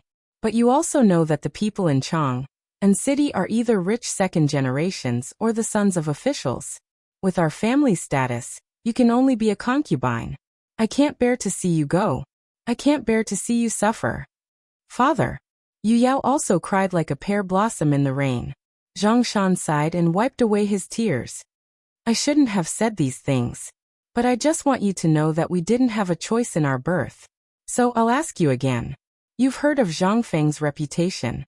You even sent Chui'er to see him. I've also heard about him. That brat is unkind and replied to your letter. So, I want to ask you one more question. Zhang Feng, are you going to marry me or not? If you're willing, just nod your head. Even if I have to go bankrupt, I'll fight for the title of your first wife. You've also heard what that person said just now. Zhang Feng is an outstanding literary talent. He's favored by a big shot, and will definitely have a meteoric rise in the future. Now he's having an affair with Jingshu. If you don't mind, even if I have to be shameless, I'll fight for you. Father. I'm willing. Zhang Yuyao cried. She knew what her father wanted. Her father wanted to serve the Zhang family all his life. He wanted to draw the name of an official on the Zhang family's genealogy book. And for various reasons, Zhang Feng's name had already been engraved in her heart. His poems were the things that accompanied him to sleep every night. How could she not be willing? Although she didn't know what her father was worried about, she knew one thing. Zhang Feng was her husband.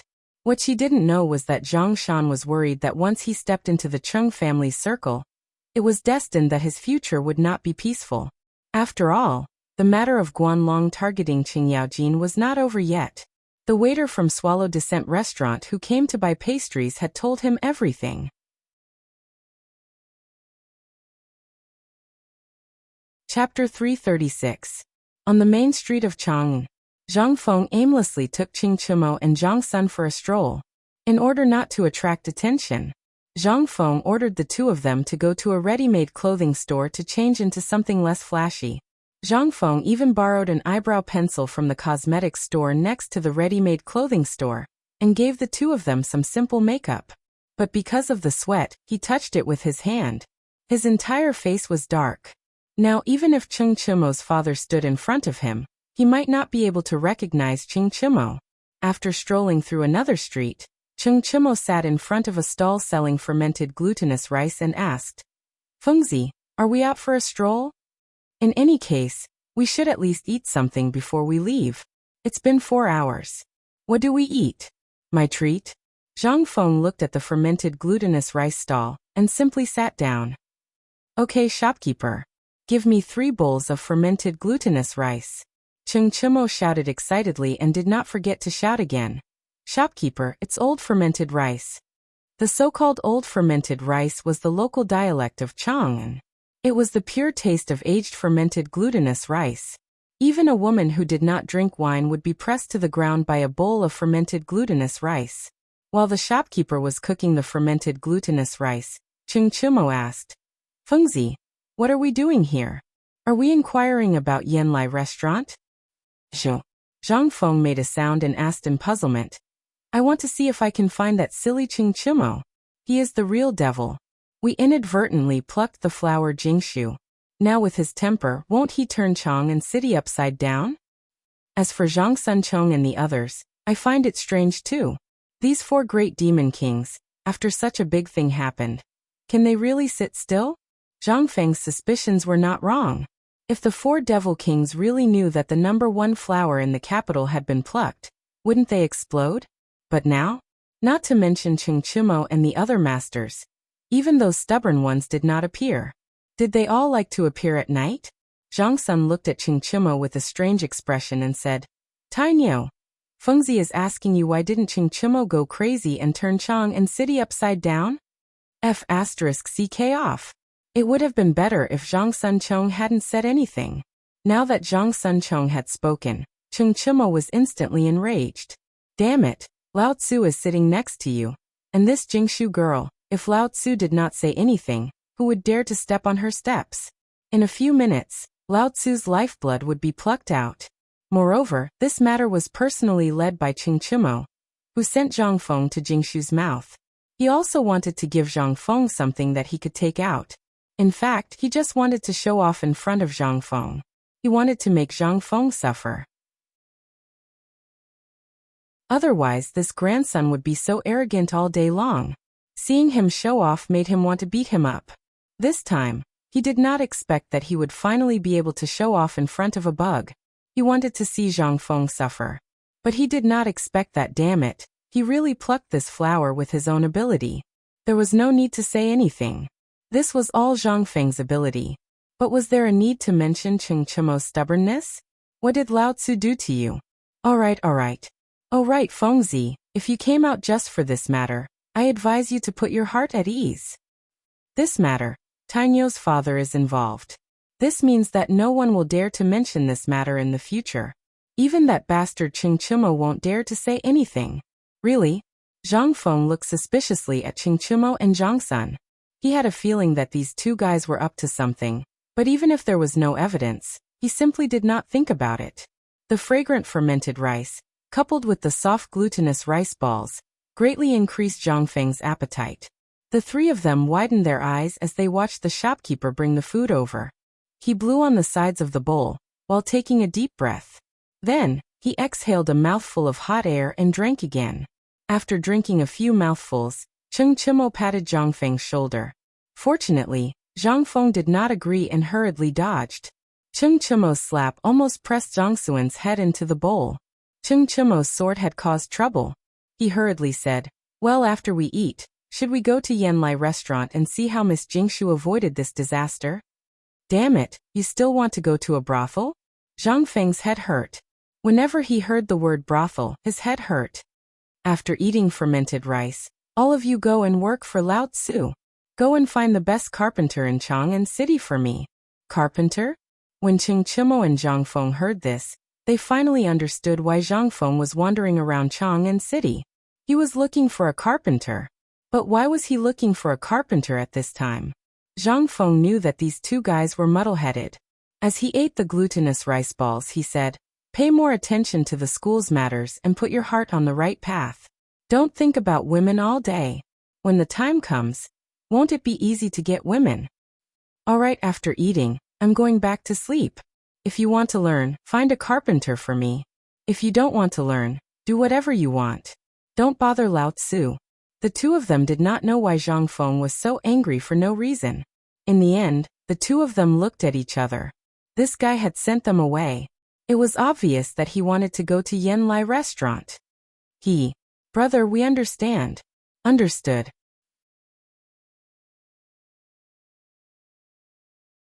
Chapter 337. After sending the two away, Zhang Feng had nothing to do again. Today, the sun was covered by a large dark cloud, so the people on the streets of Chang'an city were more energetic, but the most energetic were the locusts flying all over the sky. Wherever the locusts passed, although it wasn't to say that not even a blade of grass grew, it wasn't much better. On the leaves of the trees on the street, there were large and small holes, as well as the dense locusts lying on them, all of which were the locusts' way of declaring their territory to human beings.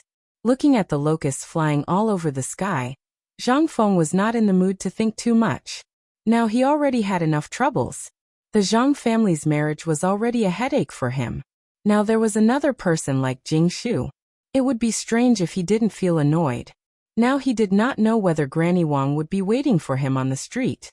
But it was strange. Today he did not see the old scholar, nor did the Zhang family's pastry shop open. It seemed that everything was strange today. While walking aimlessly, Zhang Feng was lost in thought. Unconsciously, Zhang Feng walked onto the streets of the East Market. In an instant he was almost choked to death by the shouts of hawkers, the pungent smell of sweat, and the unique smell of the bearded merchants from the western region. Zhang Feng did not think about it anymore. After all, things would cross the bridge when they came to it.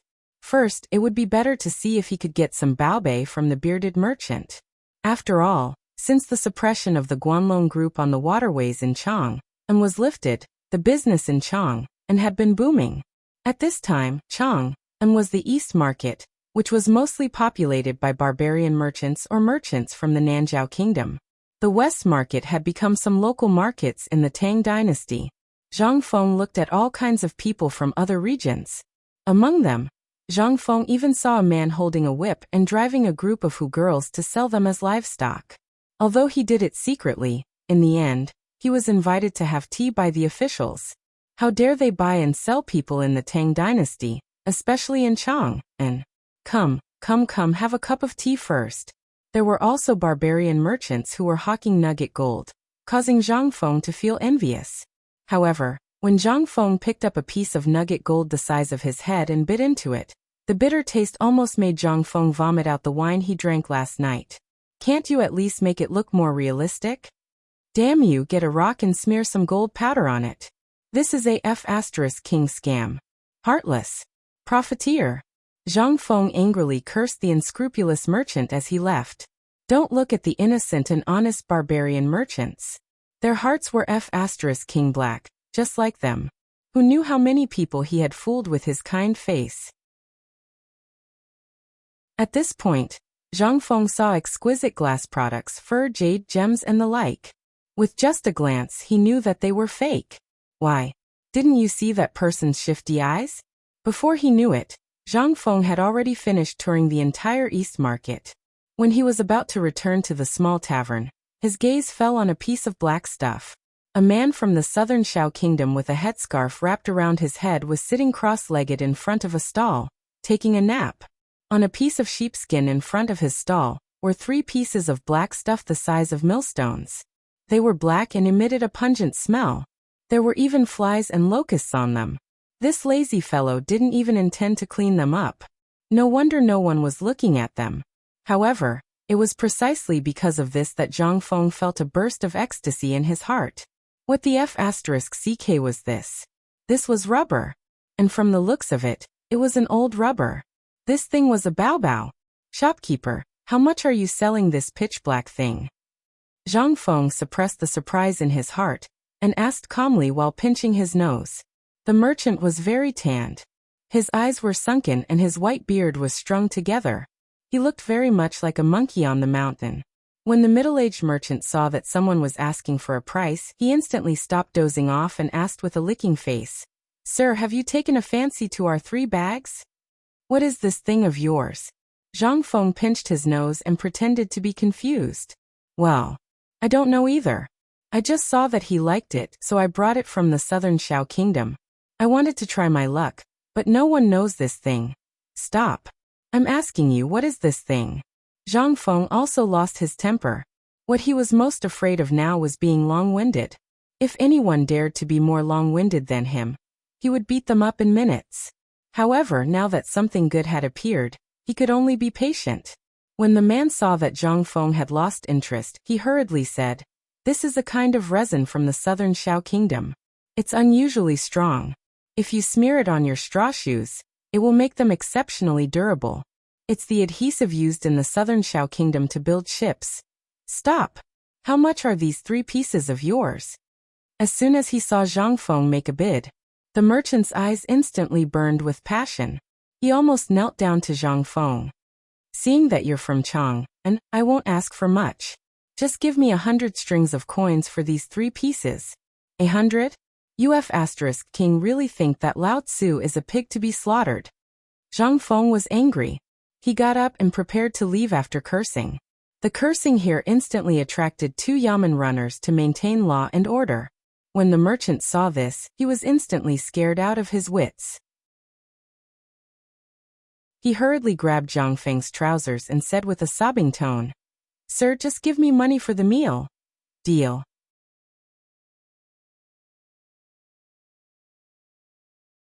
Chapter 338. Zhang Feng acted like a thief. Under the watchful eyes of all the bailiffs who were in charge of maintaining the order of the market, he carried a sheepskin package the size of a water tank and hurriedly ran back. As he ran, Zhang Feng was like an idiot. His mouth was so wide that it stretched all the way to his ears. Not because of anything else, but because he was carrying these 3 lumps of oak resin. He could not help but have a crazy idea in his mind. If he could use these 3 lumps of resin to make rubber, and then make them into tires, that would be awesome. This would be the real god of showing off. You can sit in a sedan chair, you can ride a horse. Sure, Lao Tzu did not know how to ride a horse, but Lao Tzu knew how to ride a bicycle. In this era, this toy could be considered as the only one that belonged to me, Zhang Feng, right? As Zhang Feng thought of this, his smile became even more eccentric. When he returned to the tavern, he saw that the door to the tavern had already been fixed. Du Go and the others were nowhere to be seen. Only the old scholar, Granny Wang, Old He and the others were sitting in the tavern. As for Guzi and Juzi, they were like loyal guards. They had already hidden at the entrance of the alley. When they saw Zhang Feng return, they hurriedly said, "Brother Feng, you are finally back. You don't know, but my father and the others said that they had found a good date for you. Next month, you will marry that little woman from the Zhang family." Zhang Feng was dumbfounded. "Juzi, how did you know about this?" Juzi sniffled and looked at Zhang Feng suspiciously. "Brother Feng, you really don't know?" Zhang Feng's head shook like a rattledrum. Guzi and Juzi were a little convinced. "Brother Feng, it's like this. Didn't you break into the brothel last night?" Although it's not known to those gossipy women in the market yet, it's only a matter of time before they find out. Therefore, Granny Wang found the old scholar and my father, and planned to come to you today to get your birth date and horoscope. Then I'll give it to you. Wait, how did your father and the others find out? Also, when Lao Tzu went to the brothel, that was to make friends with poetry. Do you understand? Zhang Feng argued. But what was he supposed to say to these little kids? Annoyed, he put down the tree trunk in his arms and threw it to the 2 of them. "Hide this well for me. I have great use for it. Don't let anyone know, and don't open it. Do you understand?" Seeing that Zhang Feng was so serious, Guzi and Juzi patted their chests loudly. Only then did Zhang Feng put his hands behind his back, turned a corner with a frown, and entered the tavern with his head lowered. As soon as they entered the tavern, Zhang Feng was pulled back by Granny Wang. "Yo, brother Zhang, you're back. Come, have a seat. I'm here today for nothing else. I'm just thinking that there are a few good hours next month. Why don't we settle this matter and get married next month?" Zhang Feng was speechless. "The date hasn't even been set yet, and you're already thinking about it for me? Auntie, who are you?" Although he was already cursing in his heart, Zhang Feng still put on a fake smile and said, "Granny Wang, please have a seat first. We're not in a hurry about this matter. Didn't I say it before? My master once said that I can only get married after I enter the imperial court. Although our parents are no longer around, it won't be too late to talk about it after I ask my master. Don't you think so?" "This matter," the old scholar said with a serious face. "If it was before, this matter would be easy to deal with. But you did such a ridiculous thing yesterday, and now even the Zhang family is asking about it. You tell me people need face, and trees need bark. All the neighbors know about the matter between you and the Zhang family. Now that where will the Zhang family put their face? Also, have you thought about it? If a woman is rejected by her husband's family, then her life is ruined. Think about it carefully. Do you want reputation or something else? You said you want to ask your master. Fine, this old scholar will ask you. What is your master's name? Where does he live? The old man wants to ask him personally. Does he not want his disciple to get married and bring honor to the family? This old man has never met such a master in his life. The old man wants to ask him if he has ever learned what filial piety is." The old scholar was angry. Zhang Feng was speechless. His master was a figure made up out of thin air. How could he say that? He couldn't say that his master was Confucius, could he? The old scholar would definitely beat him to death if he said that. "Old scholar, don't be anxious. My master doesn't have a fixed residence. Since the beginning of this year, He has been preparing to travel overseas. I don't know where he is now, but he said that at the end of the year, he will come back to spend the new year with me and teach me some knowledge about overseas. Zhang Feng could only go against his conscience and make up another lie. But this time they seemed to have learned their lesson. They ignored Zhang Feng's lies and followed the old scholar's words. First, they gave him the date of birth. He knew a good fortune teller who could secretly give him the date of birth. Then they would talk about what to do next. At the very least, they had to settle the marriage first. Without any other choice, Zhang Feng could only write down his date of birth. Of course, the date and month were correct. But for the year, he could only push back the date by 20 years. At this point, everyone finally left leisurely. Zhang Feng's body was like a deflated balloon. He looked at the door unfocused and muttered, "This won't do. I have to find a chance to meet this so-called Zhang Yuyao. This matter, why does it seem more and more like a trap to Lao Tzu?" At this point, Zhang Feng suddenly slapped his head. "Damn. I've been tricked. That damn Chantiniu. You let me see you. Damn it. You want to get me drunk and then bring me to the brothel? Damn it. What kind of brother is this? Aori."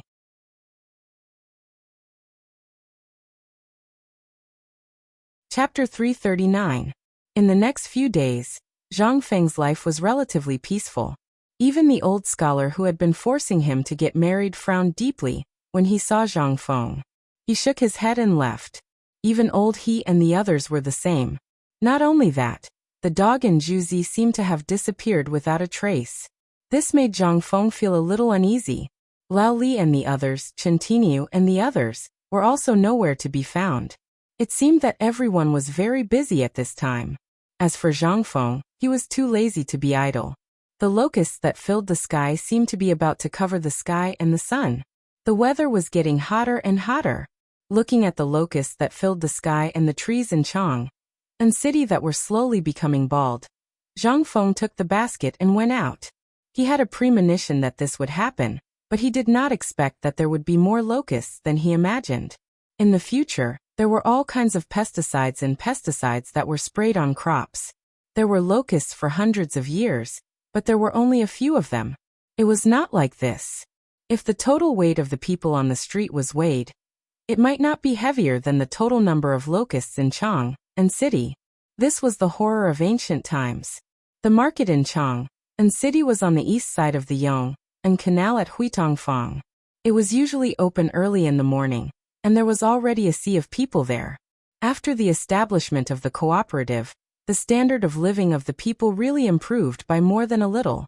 The market could not help but have more people. Everyone was carrying a basket with their hands behind their backs and strolling around blindly, like a landlord patrolling his own property. Those who did not know would think that these people were the owners of these stalls, but those who knew would know that it was because they had money in their pockets. Burning money.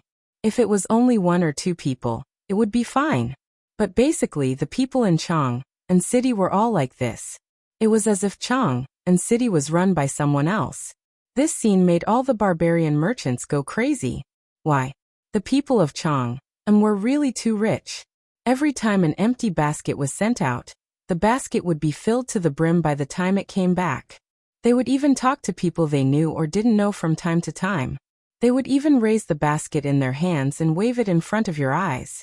But today was different. She didn't know if it was because Zhang Feng hadn't gone out for the past few days. In today's market, not only were there fewer people strolling around with their hands clasped behind their backs, even the people selling vegetables had disappeared. Zhang Feng had no idea what was going on. However, he vaguely felt that something was wrong. After strolling around the market, he didn't even see a single green vegetable. What the hell was this? Could it be that Lao Tzu was out of season? Something's not right. Zhang Feng raised his head in confusion and looked at the scorching sun. It was June, right? What's the problem here? Zhang Feng scratched his head and sat at the fermented glutinous rice paste stall. He woke up the shopkeeper who was dozing off. "Manager, a bowl of fermented glutinous rice with eggs." The shopkeeper perked up when he heard that. "All right. Sir, please wait a moment." "Manager, what's wrong with the market? Why is there no more vegetables?" Zhang Feng asked the question that had been on his mind. The shopkeeper shook his head and sighed. Sigh. Young man, I can tell that you don't go out often. Look at the sky. Locusts. That's right. Punishment from the heavens. Disaster from the heavens. Go outside Chang'an city and take a look. The mountains are all bare. Where are the vegetables? Now people outside the city don't even dare to go out. Poor thing. This time, all the farmers are in trouble. Sigh. The shopkeeper didn't mean it, but Zhang Feng was shocked. Shopkeeper, weren't there countless people digging for locust eggs early this morning? Why are there so many of them? Zhang Feng had brought up the matter in April or May. At that time, he saw that the people around Chang'an had basically turned the surrounding land upside down. How could there be any locust eggs? In the end, the locust eggs became a hot commodity. They had to be imported from Longyu Road, but that was not enough to satisfy the needs of the rich. There was no other reason other than Zhang Feng's statement that this thing could strengthen the sex drive and nourish the kidneys. In an instant, this thing that even chickens despised instantly became a delicacy for the upper echelons of society. The shopkeeper brought over a bowl of steaming hot glutinous rice with eggs inside. He didn't regard himself as an outsider and sat down beside Zhang Feng, saying, "That thing has legs. We don't have them here, but he has them elsewhere. Those things live in groups. When they fly, they'll form a huge black cloud. How do you think we can get them here?" It's already the end of the day, and I've only sold 3 bowls of fermented glutinous rice paste. This business is hard to do. Zhang Feng's face turned serious when he heard that. Just as the shopkeeper said, the locusts around Chang'an city had been stopped, but damn it, Tubo and Tuyuhan couldn't control them. Now that the locusts had exploded, what would happen to Tubo and Tuyuhan? If they didn't treat them now, when the locusts swept through the Tang dynasty, they would have to go back to primitive times to eat grass and tree bark. But this seemed to be a good business opportunity.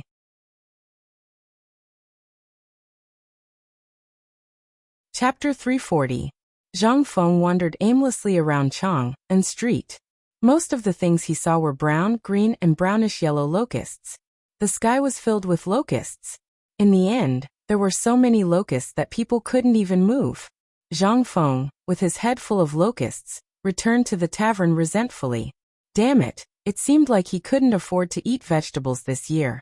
Zhang Feng muttered as he kicked a stone and slowly walked forward. When he finally saw his own tavern, he saw a person sticking his butt out and peeking through the crack in the door. The person was wearing a purple robe. Who else could it be other than Laoli? Hey, Laoli, is there something wrong with your eyes? I've already locked the door. Why are you still peeping? Zhang Feng appeared silently behind Li Shimin. His voice scared Li Shimin so much that he almost passed out on the spot. When he turned around and saw that it was Zhang Feng, he patted his chest and heaved a sigh of relief. I say, kid, can't you make a sound when you walk? You scared me so much. Li Shimin muttered as he urged Zhang Feng to open the door. As soon as they entered, the locusts that filled the sky were blocked outside. Li Shimin said with a worried face, "Brother, you saw the locusts that filled the sky. Didn't you say that this thing has been prevented? And last time, didn't you say that the locust plague would only break out next year? Look at this. What should we do?" The locusts that filled the sky even affected Li Shimin's back garden, the Imperial Garden, and the Imperial Plantation. How could Li Shimin not be worried? And the Imperial City was not spared either. The locusts that filled the sky and covered the earth were even present in the political announcement hall. This caused the people from the Imperial Astronomer to swindle them again during the morning assembly. The entire assembly was filled with cries and cries. There were all sorts of things, such as calamities descending from the heavens and whatnot. Li Shimin was about to explode from anger. Only then did he come to find Zhang Feng to drink to relieve his boredom. Laoli, don't be anxious. Why don't you take a look and see if my prediction is accurate? What's there to approve? Li Shimin spread out his hands and glared. This thing is about to eat people. If it continues like this, we'll have to deal with it. What do you think we should do now that the food supply has been affected? Alas! Zhang Feng slowly patted Li Shimin's shoulder. Laoli, don't rush. Drink a mouthful of wine first to calm your nerves. Look at the emperor, he's not in a hurry. You're just a commoner. Why are you in a hurry? With that little industry of yours, I don't think it's as good as your salt-making skills. What business with Jinla? Or the cooperative? Just one of them is already your total income for the past year, right? What's the hurry? If the industry of Longyu Road is gone, then it's gone. What's money? Money is a bastard. If it's gone, can't we just earn it again? Also, Laoli, let me tell you a secret. Zhang Feng's casual expression made Li Shimin gnash his teeth. He wanted to punch this guy's face into mush. But he held it in and said speechlessly, "What time is it now? Do you still have money? If this continues, it'll be over sooner or later." You don't know. The price of food has doubled now. Even if you said there would be a locust plague, the food you asked me to store won't be enough to last until this time next year. This is not a solution, right? We'll starve to death sooner or later. Li Shimin poured out his grievances. Zhang Feng was alone. This disaster was nothing to him, but Li Shimin was different. He had a big family business. The entire Tang dynasty belonged to his family. Now that this was happening, how could he not be anxious? Millions of people were waiting for him to feed them. Zhang Feng patted Li Shimin's shoulder and whispered, "Laoli, this is the time for us to get rich. Let me tell you first, if you want to do it, we'll do it together. If you don't want to, Lao Tzu will do it alone. When the time comes, don't be jealous." Hearing this, Li Shimin was stunned. He knew Zhang Feng's temper very well. As long as he was being mean, he would definitely say something important. However, as soon as he said something serious, you had to be careful. But now, could it be that this guy was not bluffing, but pretending? Li Shimin couldn't help but ask, "You tell me about it?"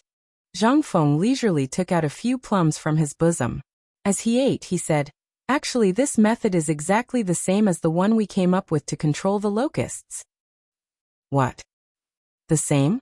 I'm afraid you don't know the current situation? At that time, the locusts were still eggs. Everything was easy. Just get a hoe and dig. And with your bluffing skills, you did make a lot of money. But it's different now. With locusts all over the sky. Even if you want to bluff, you have to be able to bluff.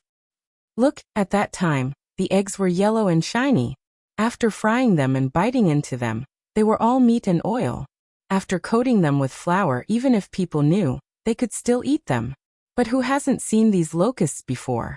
These things have been pests since ancient times. Tell me, if I made these things for you to eat, would you eat them? Li Shimin was speechless.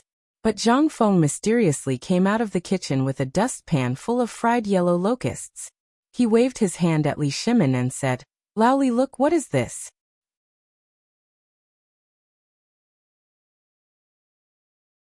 Chapter 341. When Li Shimin saw this, his hair instantly stood on end. "Brother Zhang Feng, you, munch munch." Under Li Shimin's horrified gaze, Zhang Feng grabbed a handful of grasshoppers and stuffed them into his mouth. The spicy and salt-flavored grasshoppers instantly spread out in Zhang Feng's mouth. Seeing this, Li Shimin's heart pounded again. Fortunately, he had the experience of eating insect eggs before. Although it was a little disgusting this time, Li Shimin managed to hold back and not vomit. However, looking at Zhang Feng eating with relish, Li Shimin couldn't hold back anymore. "Brother Zhang Feng, this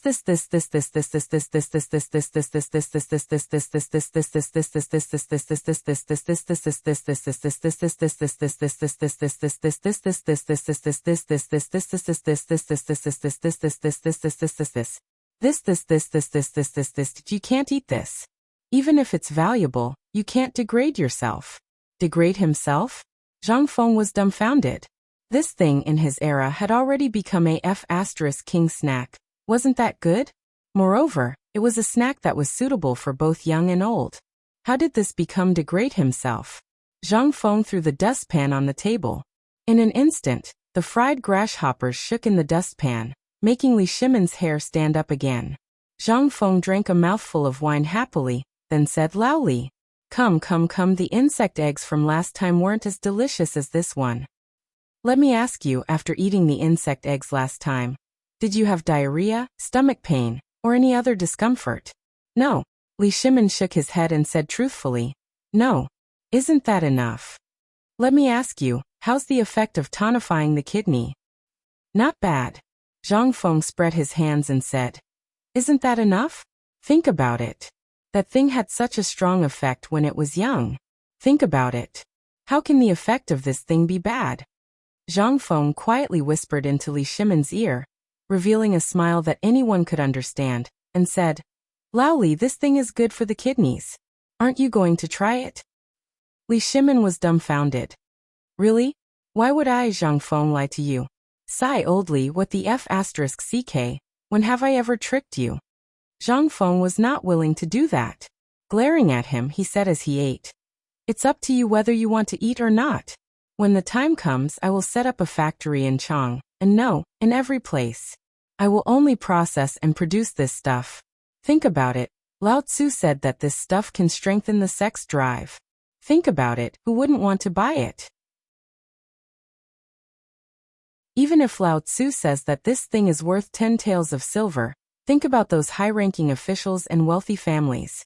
Wouldn't they want it? You know this. Li Shimon was dumbfounded. Was this thing really as magical as Zhang Feng said it was?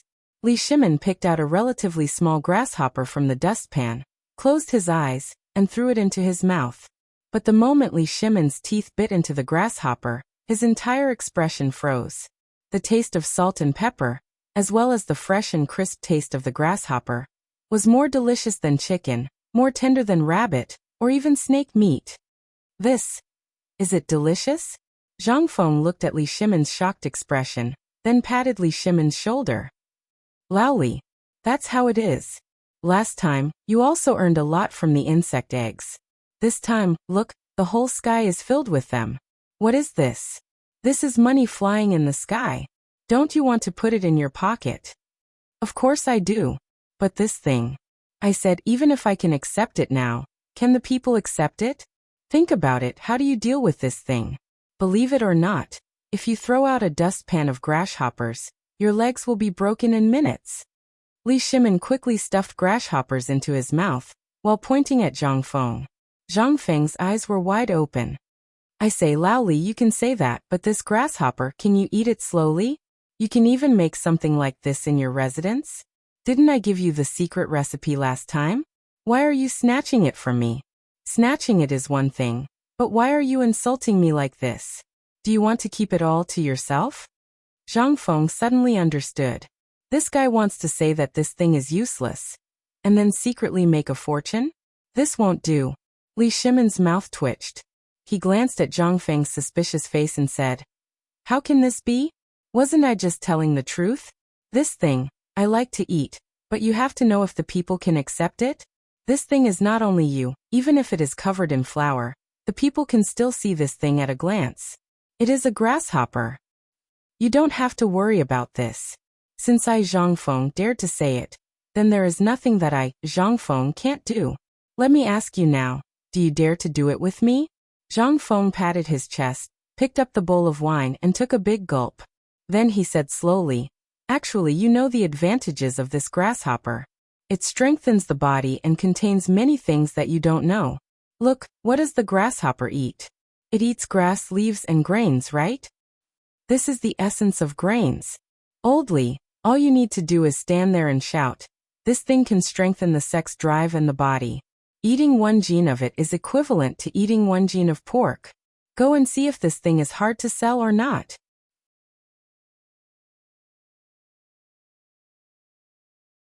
Chapter 342. Zhang Feng couldn't possibly tell him that the locusts were high in protein and amino acids, could he? Even if he said it out loud, Li Shimon could only reply with hee. The problem was that he didn't understand. Zhang Feng was also excited. This was a no-cost business.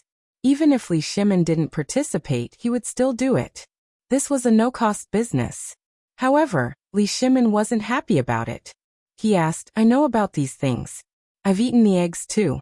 It's just as you said. But there are too many of them. You only think about making money, but have you thought about how harmful these things are? Let's not talk about other things. How are we going to catch all of them? As he spoke, Li Shimon pointed at the dense locusts crawling on the paper window and smiled bitterly.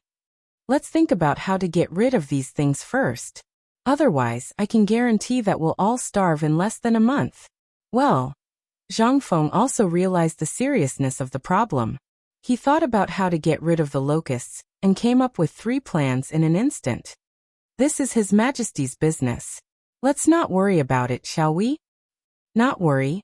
Li Shimon's eyes were wide open. You say it as if you're not harmed by these things. Let me ask you, where are you going to buy food in a month?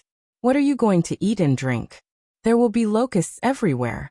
Even if these things are really so good, we can't eat locusts every day, right? Li Shimon's words made sense. Zhang Feng couldn't help but stop eating the locusts. He touched his greasy chin and thought for a while before saying, if it were me, I have 3 ways to get rid of the locusts effectively. What ways? Li Shimon hurried over when he heard that. The chicken and duck army was not very reliable now. He had thought about it, but when he saw the dense locusts in the imperial garden, how many chickens and ducks would it take to finish all of them? This method was definitely a drop in the bucket. I have 3 ideas. Lao Li, which one do you want to hear first? Li Shimon frowned. Don't talk about the chicken and duck army. He's not reliable at all. Not a chicken and duck army. Zhang Feng faintly smiled. Now the chicken and duck army can only be considered as auxiliary troops. Remember my first method well. The first one is to use medicine. Insecticide. Li Shimon's eyes lit up. Are you talking about arsenic? Get lost. Zhang Feng's face darkened when he heard that. How many of these do you have? How much can you afford? Even if you can afford it, let's not talk about whether this thing can poison the locusts to death. I can guarantee that before the locusts are poisoned to death, your head will be chopped off. Can't you use your brain? You can use arsenic on this thing? Do you have money to burn? Or do you want to die? Have you thought about it? Once you use arsenic, I estimate that in no time, more than half of the people in Chang'an city will be killed by you. Think about it carefully. Do you want to live or do you want something else? Li Shimon's face changed abruptly when he heard that. He asked hurriedly. Then tell me, what should I use this thing? Mugwort, plus some other things, realgar powder, and that honey locust. Mix these things with a little bit of pepper and petunia, then boil it into water and spray it out. Even if people accidentally eat it, they will only have a stomachache for a while, and then nothing will happen to them. Moreover, this thing is cheap and can be easily obtained. Tell me, why do you like arsenic so much? Doesn't this harmless thing taste good? Zhang Feng scolded Li Shimon harshly. The key point was that he was afraid of this grandson. If he really dared to do that, there would be a big problem. Putting aside how long it would take for the locusts to take effect after eating arsenic, as long as they crawled on the food you ate and ate it, wouldn't that be the end of you?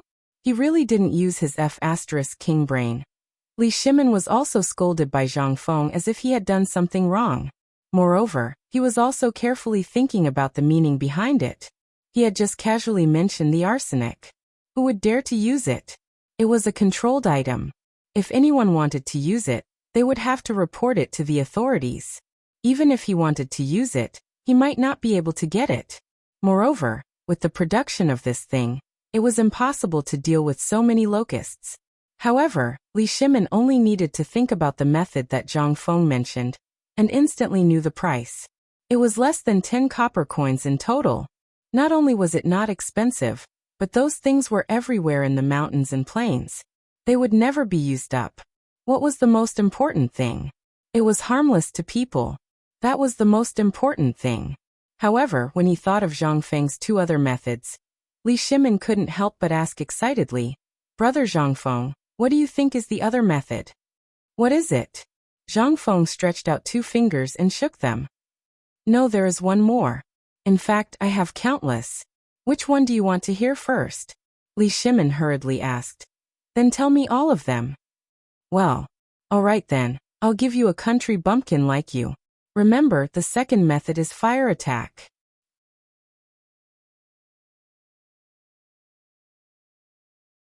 Chapter 343. Fire attack? Could it be that Zhang Feng really wanted to use fire to burn it down? Wouldn't he burn down the entire Tang dynasty? Brother Zhang Feng, isn't your method a bit too much? Let's not talk about anything else. Just this Chang'an city. Wouldn't you burn down Longtu Mountain and Qinling Mountain? Isn't that a bit too much? What the F***ck? Zhang Feng was speechless. I say, Lao Li, what are you doing? Am I not giving you an example? I said that if I were the emperor, I would do this. Can you listen to me first? Fine. I want to see how you plan to burn down a mountain. Then, you will lose your life before you even enter the imperial court. Li Shimin was also interested. When Zhang Feng heard this, he was instantly unwilling. He thought to himself, Old Li, what the hell do you know? Although Lao Tzu didn't understand, Lao Tzu had seen in TV dramas and novels about how to prevent fire from locusts. What do you know? Lao Li, this is just my guess. As for how the higher-ups will do it, it's not something for us to worry about. Don't get agitated. Aren't we just drinking and chatting? Don't get agitated. Zhang Feng patted Li Shimin's shoulder, picked up his wine bowl, and clinked it with him. Li Shimin then slowly said, I'm just worried. If you really do that, then won't you be completely finished? Your talent in this life, won't it be so? Lao Li, there's something wrong with you. Zhang Feng pointed at Li Shimin's head and said speechlessly, Aren't we chatting? Do you think I'm that stupid? Why would I burn it down? What I'm saying is, if I were that person.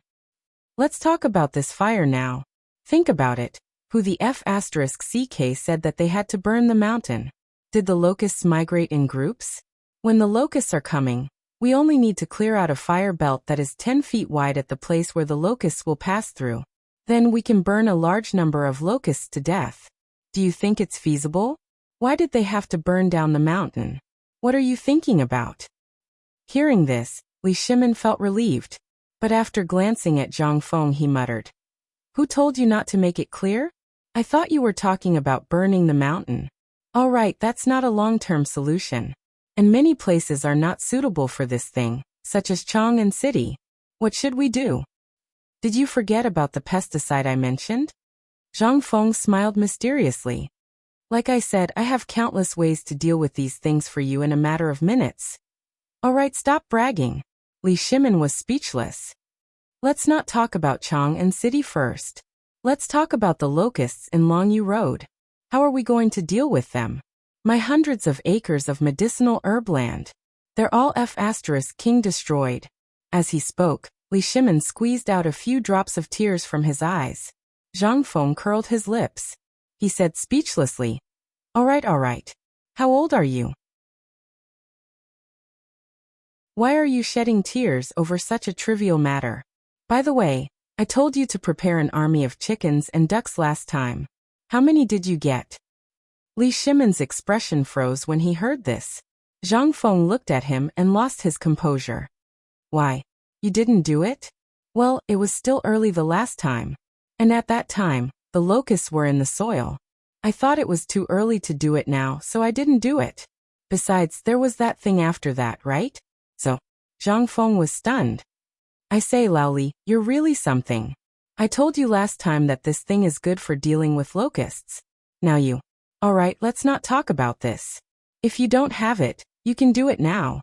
It's not too late. You can even make some money. Li Shimin hurriedly changed the topic. Well, didn't you say that there are many ways to deal with them? Tell me about the chickens and ducks. It's not too late to go and buy them now. There's definitely a way. But I don't know if it's profitable. I still think that collecting locusts and learning from the eggs is as reliable. All right, stop glaring at me. Be careful, your eyeballs might fall out. Zhang Feng looked at Li Shimin's glare and changed the topic gloomily. Actually, if you use a little bit of the insecticide I made in the pharmacy when you attack with fire, the effect will be better. And this thing, even if it's sprayed in Chang'an City, it won't poison the people. As I said before, let's not talk about this method. There's also an army of chickens and ducks. But you don't have it, and I don't have it either. If you have it, you can burn it with fire, then smoke it with insecticide, and eat it with chickens, ducks, and pigs. Basically, it will only take a month for the locusts in the Tang dynasty to disappear completely. But it depends on what the emperor wants to do. Zhang Feng spread his hands speechlessly. He didn't say anything else. However, Zhang Feng looked at Li Shimin, who was frowning and deep in thought. He couldn't help but ask curiously, Laoli, I've been wondering where your mansion is. I've been wandering in Chang'an city for so long. Why haven't I seen it? And damn it, what are you worried about? What does this have to do with you? Even if the sky falls, the emperor will hold it up for us. Maybe you just wait. I bet that the emperor will think of a way tomorrow morning, or maybe not long after. Let's think about how to use this opportunity to set up the factory. If you don't want to do it, I'll do it alone.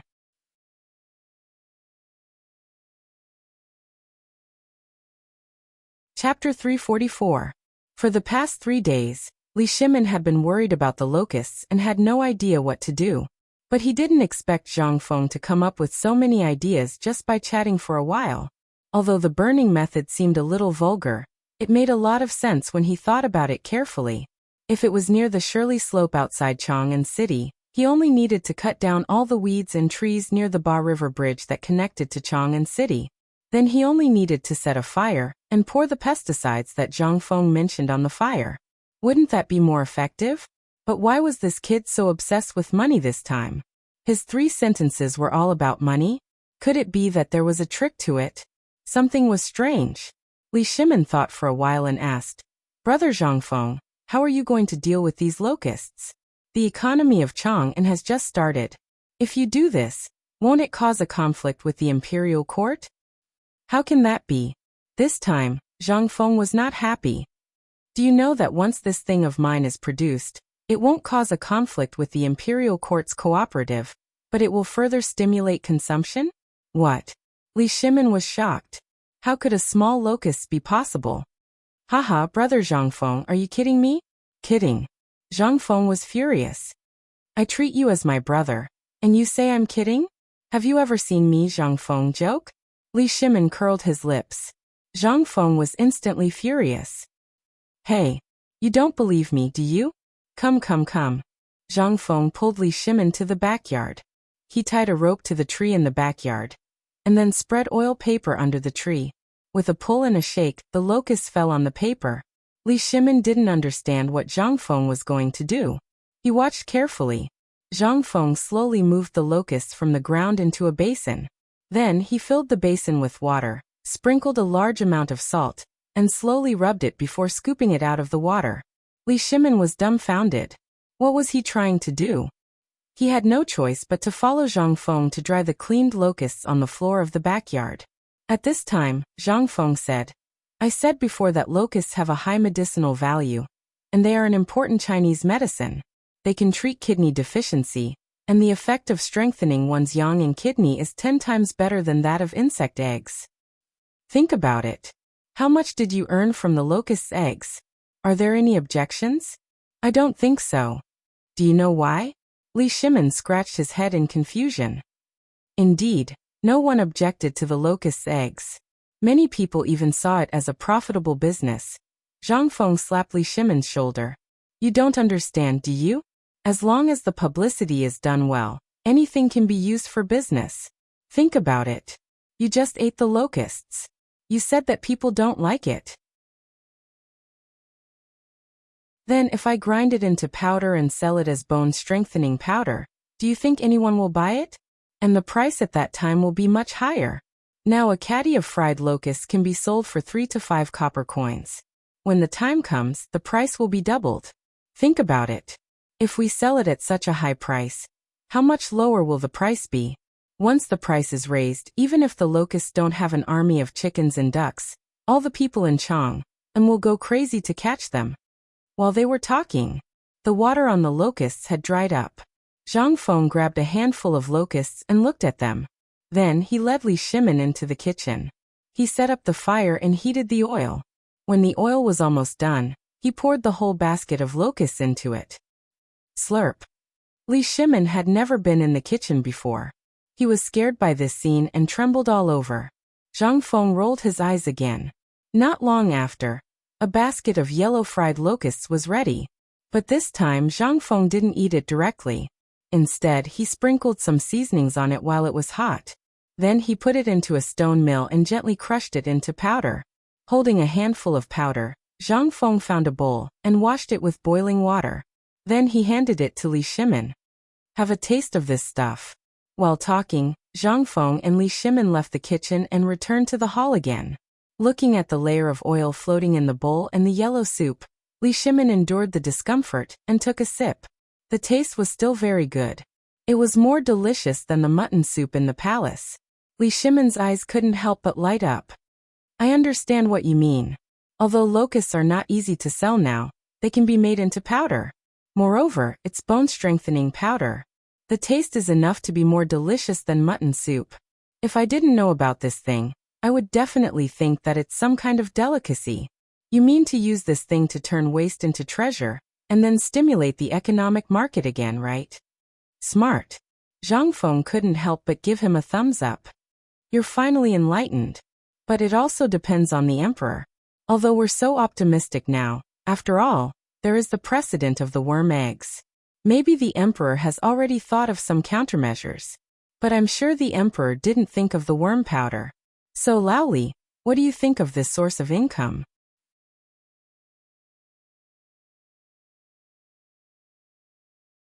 Chapter 345. Li Shimin was also tempted. What about selling fried locusts one by one? Li Shimin dared to guarantee that there would be people hammering that person's head. But it was different now.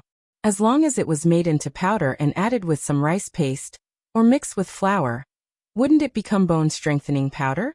Looking at the layer of oil in the bowl and the tempting fragrance, Li Shimin endured the heat and blew on the sides of the bowl, while carefully tasting it. The taste of this thing, if it was mixed with flour, although the quality would be reduced, but the price would be reduced by a lot. In this way, no one would be able to taste the locusts. Knowing that there was enough salt, who the F***ck would be able to taste the insects. Soon the bowl of bone-strengthening powder was finished. Li Shimin smacked his lips and said, Brother Zhang Feng, can this thing really strengthen bones? Of course. Oh right, you want to buy a share? Li Shimin copied Zhang Feng and spread his hands. With such a huge profit, if I don't buy a share, wouldn't I be a fool? Okay. Since you want to buy a share, then we'll follow the old rules. I'll provide the technology, and you'll provide the money and manpower. And this thing, if you find a good doctor, he'll tell you whether this thing can strengthen bones or not. If people with broken bones drink this thing, drinking a bowl is equivalent to drinking a bowl of meat and bone soup. Oldly, now you know how much profit you can make, right? As long as you find someone who can boast. I believe that even that dirt can make money. Li Shimin couldn't help but twitch his mouth. Are you asking someone to scam people? Scam people? Let me ask you. You've eaten the locust eggs, and you've eaten the locusts. Let me ask you, how does it taste? Is the locust eggs working? Okay, I have to go back and think about it. If possible, I'll ask Old Sun and the others to do it to recover some losses.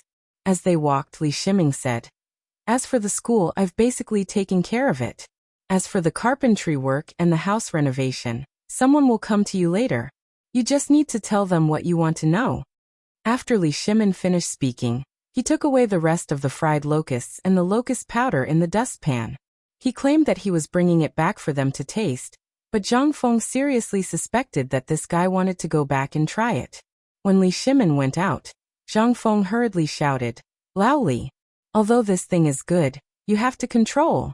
Otherwise, if you can't get out of bed, don't blame me for not telling you. The effect of this thing is very strong. Zhang Feng didn't hide his voice at all. Li Shimin heard this and hurriedly ran away with a black face.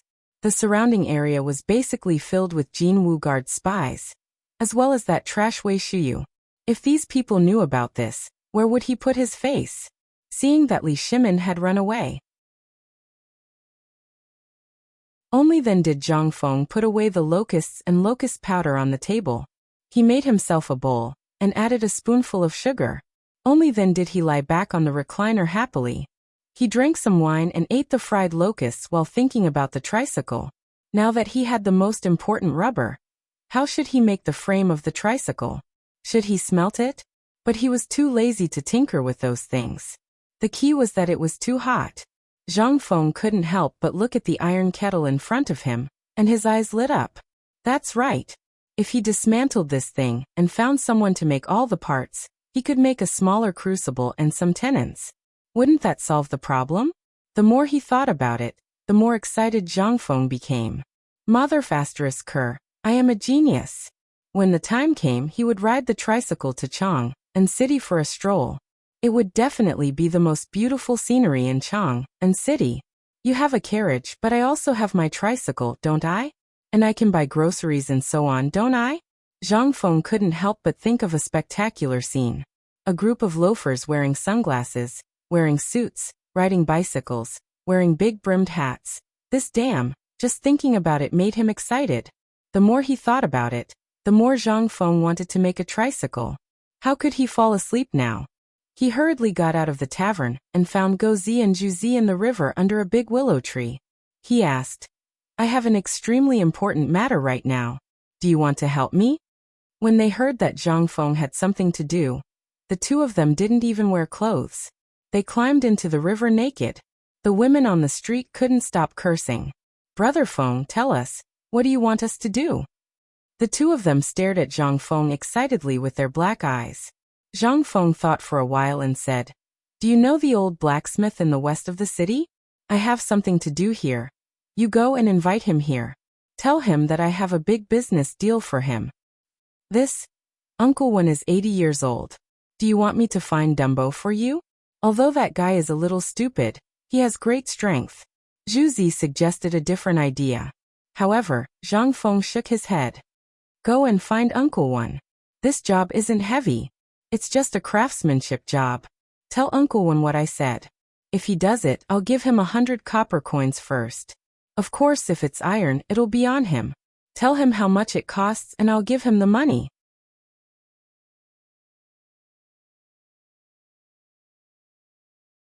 Chapter 346. Taiji Palace, Imperial Study. As soon as Li Shimin entered, he didn't even have time to change his clothes before he asked, Xiao Gizi, sort out all the memorials related to the locusts for me. Yes. Seeing Li Shimin's gloomy face, Xiao Gizi hurriedly selected memorials from the mountain of documents. Li Shimin also sat on the soft couch and flipped through them one by one. A locust plague has broken out in Jiannan province. The locusts are suspected to have come from Tubo territory. Countless victims of the Tubo disaster are rushing to the Tang dynasty territory. When he saw the memorial, Li Shimin immediately read through it and said, Thoroughly investigate the source of the locusts and the losses.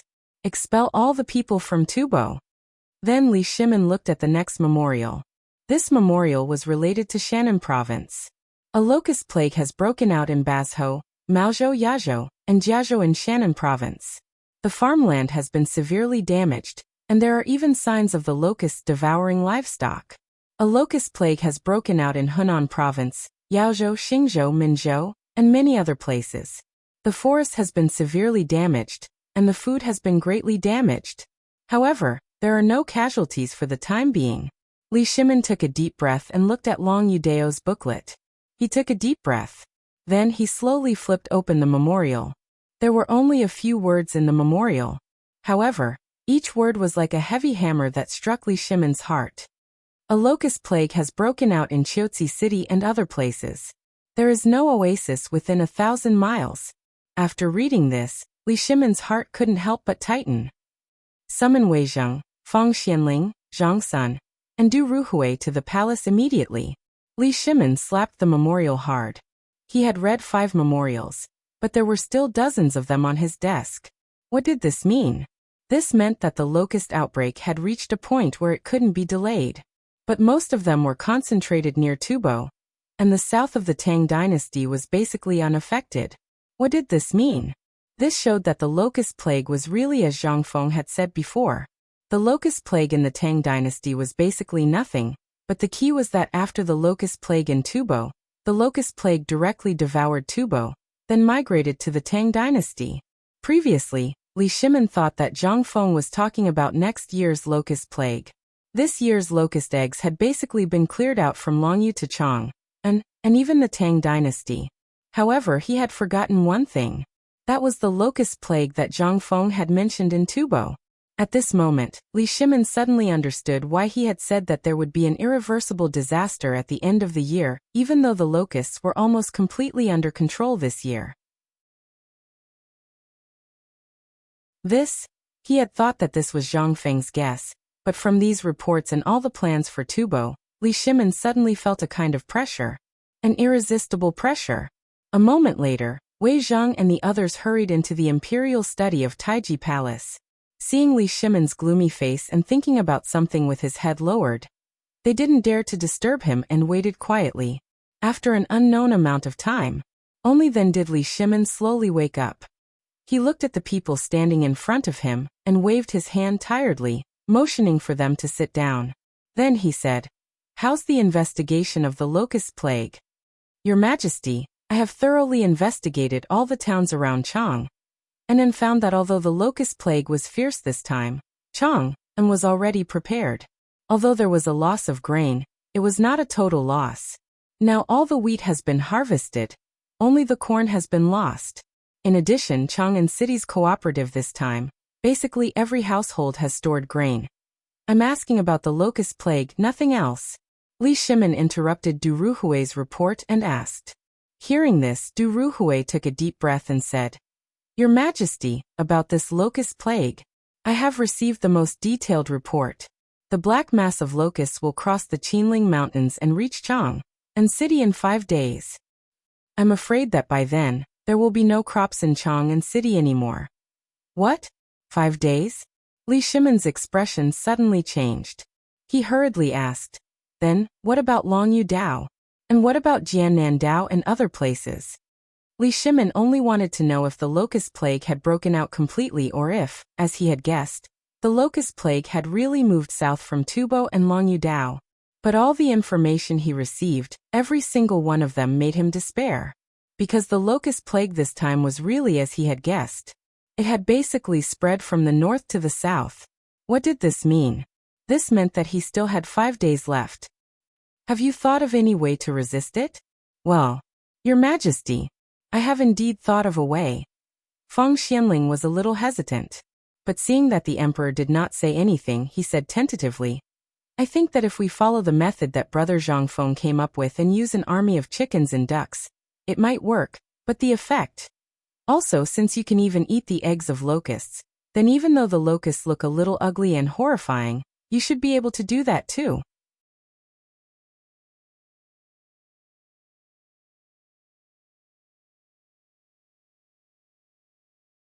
When Wei Zheng heard this, his expression suddenly changed. He hurriedly knelt and said, "This subject did think of it before, but I did not know how to use it. That's why this subject is stupid. Please enlighten us, Your Majesty." "Please enlighten us, Your Majesty." Li Shimin waved his hand. "Do you remember what the beacon tower is used for?" "Beacon fire." When Wei Zheng heard this, he hurriedly said, "Your Majesty, the beacon tower is a signal tower used to transmit emergency military information." "Yes. That's it." Li Shimin pointed at the map and said, "I just looked at the memorials. According to all the memorials, the locust outbreak is concentrated in Longyu, west of Jiannan, and mainly around Tubo and other countries. If we light the beacon fires in these places at the same time, and we change all the fuel into medicinal herbs, insecticides, what do you think will happen?" Feng Xuanling's eyes suddenly burst out a burst of light. "Your Majesty, you mean to use fire to attack?" "That's right." Buzz. Feng Xianling, Du Ruhui, Zhang Sunwuji and Wei Zheng, who had been silent all this time, felt a muffled thunder in their minds at the same time. That's right. Jiannan Road, Shannon Road, and Longyu Road were the 3 places where the locust plague was the most serious. Then, there were more than 1,000 beacon towers in these places. If so many beacon towers and isolation belts were to light up the medicinal herbs at the same time, then wouldn't it be easy to eliminate the locusts? Was this matter really that simple? However, at this moment Zhang Sunwuji, who had been silent all this time, suddenly said, "Your Majesty, although this method can eliminate most of the locusts, if the dosage of the medicinal herbs is not right, and the wind blows randomly, the effect. So what I mean is, if we can cooperate with the chicken and duck army at this time, won't it be twice the result with half the effort?" When everyone heard this, they couldn't help but feel happy. "Your Majesty, Lord Zhongsun is right. If we can eliminate the remaining locusts with the chicken and duck army, in less than 3 months, the locusts in the Tang dynasty will be wiped out." 3 months, Li Shimin shook his head lightly. I can't wait for 3 months. I want you to completely eliminate this plague of locusts within a month.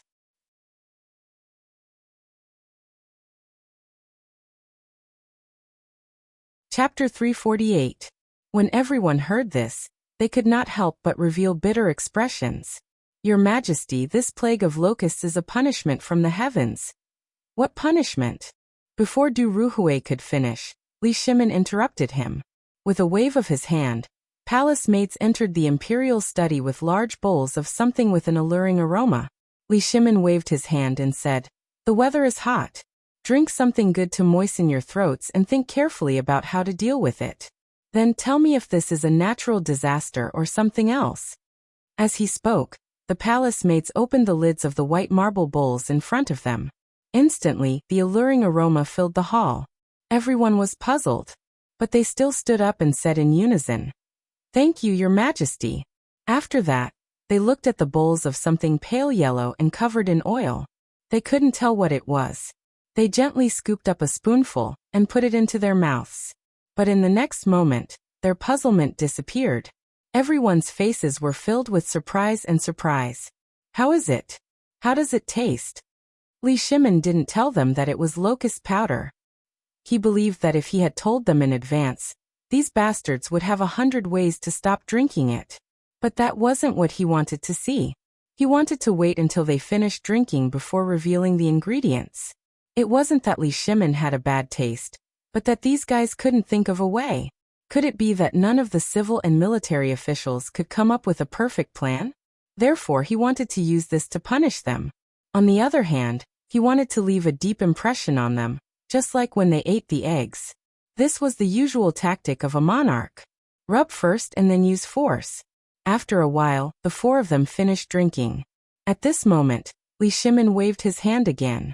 The palace maids held up a large jade plate. The plate was covered with a red cloth again, looking very mysterious. Li Shimin asked, My dear officials, how does this soup taste? They ate it very confusedly. So they ate very slowly. The taste of this thing was indeed delicious. It had the freshness of fish and crab, the texture of cattle and sheep, and even the texture of frogs.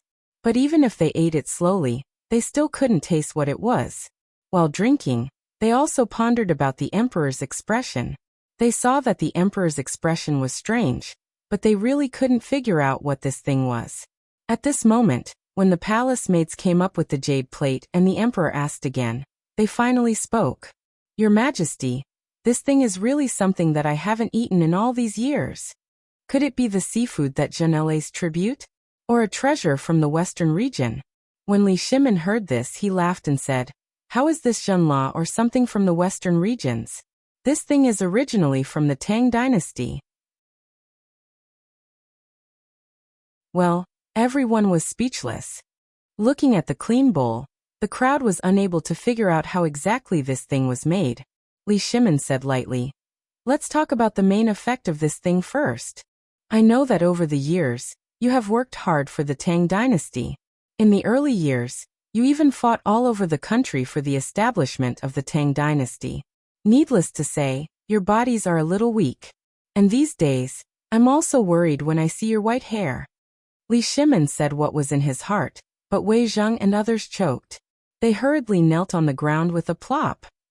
Your Majesty, this is what I should do. Your Majesty, you don't have to do this. Forget it, forget it.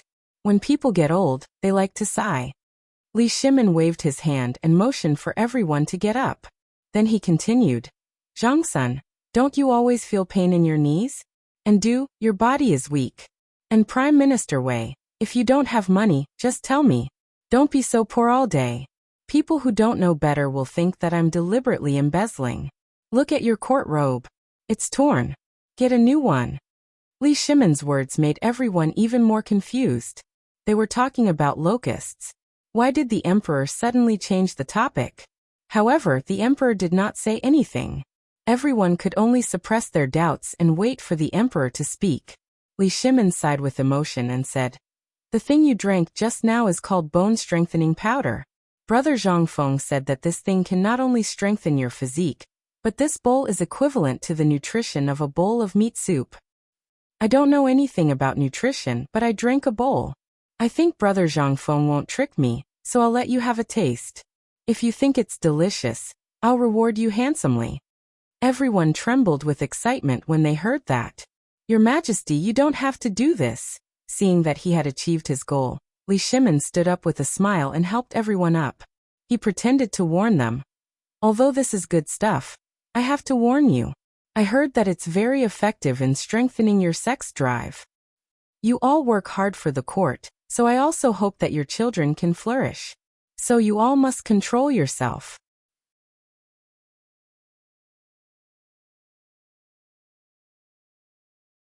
Chapter 349. What did he mean? Aphrodisiac. What did Brother Zhangfeng do? They couldn't help but think of the locust eggs that Zhangfeng got before. That thing seemed to have the effect of aphrodisiac and kidney strengthening. Could it be? But when they thought about it carefully, the locust eggs had already turned into grasshoppers. That was impossible. They couldn't help but feel more confused, but they still thanked Li Shimin profusely for his reward. Li Shimin didn't say anything more, but said directly, "Actually, you've all seen this thing before." While speaking, Li Shimin personally lifted the white jade plate placed in the middle of them, revealing what was inside. At the same time, a group of palace maids seemed to have been prepared. Several palace maids stood beside them, holding a copper basin in their hands, waiting quietly. But when they saw what was in the plate, their faces suddenly changed. "Locusts? Are these locusts? I should have thought of it earlier. What we just drank is wretch. Wretch. What?" Now everyone understood in an instant. They couldn't help but turn pale as paper and vomit loudly. Finally, they knew why these palace maids were holding the jade plate, why the emperor kept saying that, and why they couldn't help but think of the locust eggs when the emperor mentioned aphrodisiac. Damn it, it's locusts. After everyone finished vomiting, Li Shimin sat beside them, took out a few deep-fried golden locusts from the jade plate, and threw them into his mouth. He even chewed with relish, making crunching sounds. Everyone seriously suspected that the emperor was punishing them, but they didn't dare to say it. Li Shimin looked at them with some disdain. "You ate the locust eggs as if they were treasures, but I can eat them, but you can't eat them?" Li Shimin pretended to be angry. Instantly, the four people felt like they were facing a disaster. They hurriedly stood up and said, "Your subjects dare not." Li Shimin then waved his hand and said, Okay, don't be like that. You've all heard the effects of this thing. Go back and try it first. I've already prepared 3 caddies of locust powder for each of you. No, it's now called bone-strengthening powder, and 3 caddies of fried locust. Tonight, you'll know whether I'm telling the truth or not. Furthermore, this is also my 3rd plan." Li Shimin put away his smile and said solemnly, "Now you all know that everyone thinks that this is a pest, a punishment from the heavens. Not only that, but the financial system of the newly established cooperative is also showing signs of collapse. The people have lost their way to make money and have no food. How can they not panic? This guy, you can't let him be idle. Once he's idle, he'll amplify the fear in his heart. Think of a way to earn money from the locust eggs. Even the locust eggs can be used. Why can't I turn these locusts into treasures?" Li Shimin himself didn't realize that after being with Zhang Feng for so long, he actually regarded himself as a businessman. But thinking about it carefully, wasn't this what the Tang dynasty needed now? He wanted to take control of the economy. He wanted this country, which was in ruins, to be able to recover its economy in a short period of time. He wanted it to be strong again. This was also the meaning of the Wei River Alliance. But now, heaven didn't do as he wished. He originally thought that this locust plague was managed before, and Zhang Feng kept saying that it was to prevent next year's locust plague. But he forgot one essential thing. That was, without today's reserves, where would next year's locust plague come from? This year's locust eggs were almost all dug out. Where would this locust plague come from? But now he understood. Zhang Feng had been planning this locust plague since early in the morning. From the beginning of targeting Tubo to now, all the plans, including the food, were basically to eliminate the locust plague from the root. Locusts could fly. Although the Tang dynasty didn't have locust eggs, Tubo did. He ignored this fundamental problem. He only saw that the locust plague of the Tang dynasty was gone. But now, reality gave Li Shimin a hard slap. This slap not only woke Li Shimin up, but also made him understand a truth. If he wanted to control the locust plague, he had to start from the root. Thinking of this, Li Shimin put his hands behind his back, looked at the flying locusts outside the window, and said faintly, "Although I didn't receive the memorial, I know that Guanlong will definitely not let go of this opportunity to create public opinion. So, I think we should start from the root of the bad habits of the people. Only by letting everyone know that the locust plague isn't the so-called natural disaster, but a good gift from God to the Tang dynasty can we solve this problem perfectly from the root. As for this bone-strengthening powder and this delicacy, I have decided that tomorrow morning, I will invite everyone to try these two delicacies. I don't believe that under the allure of these two things, who can resist their allure?"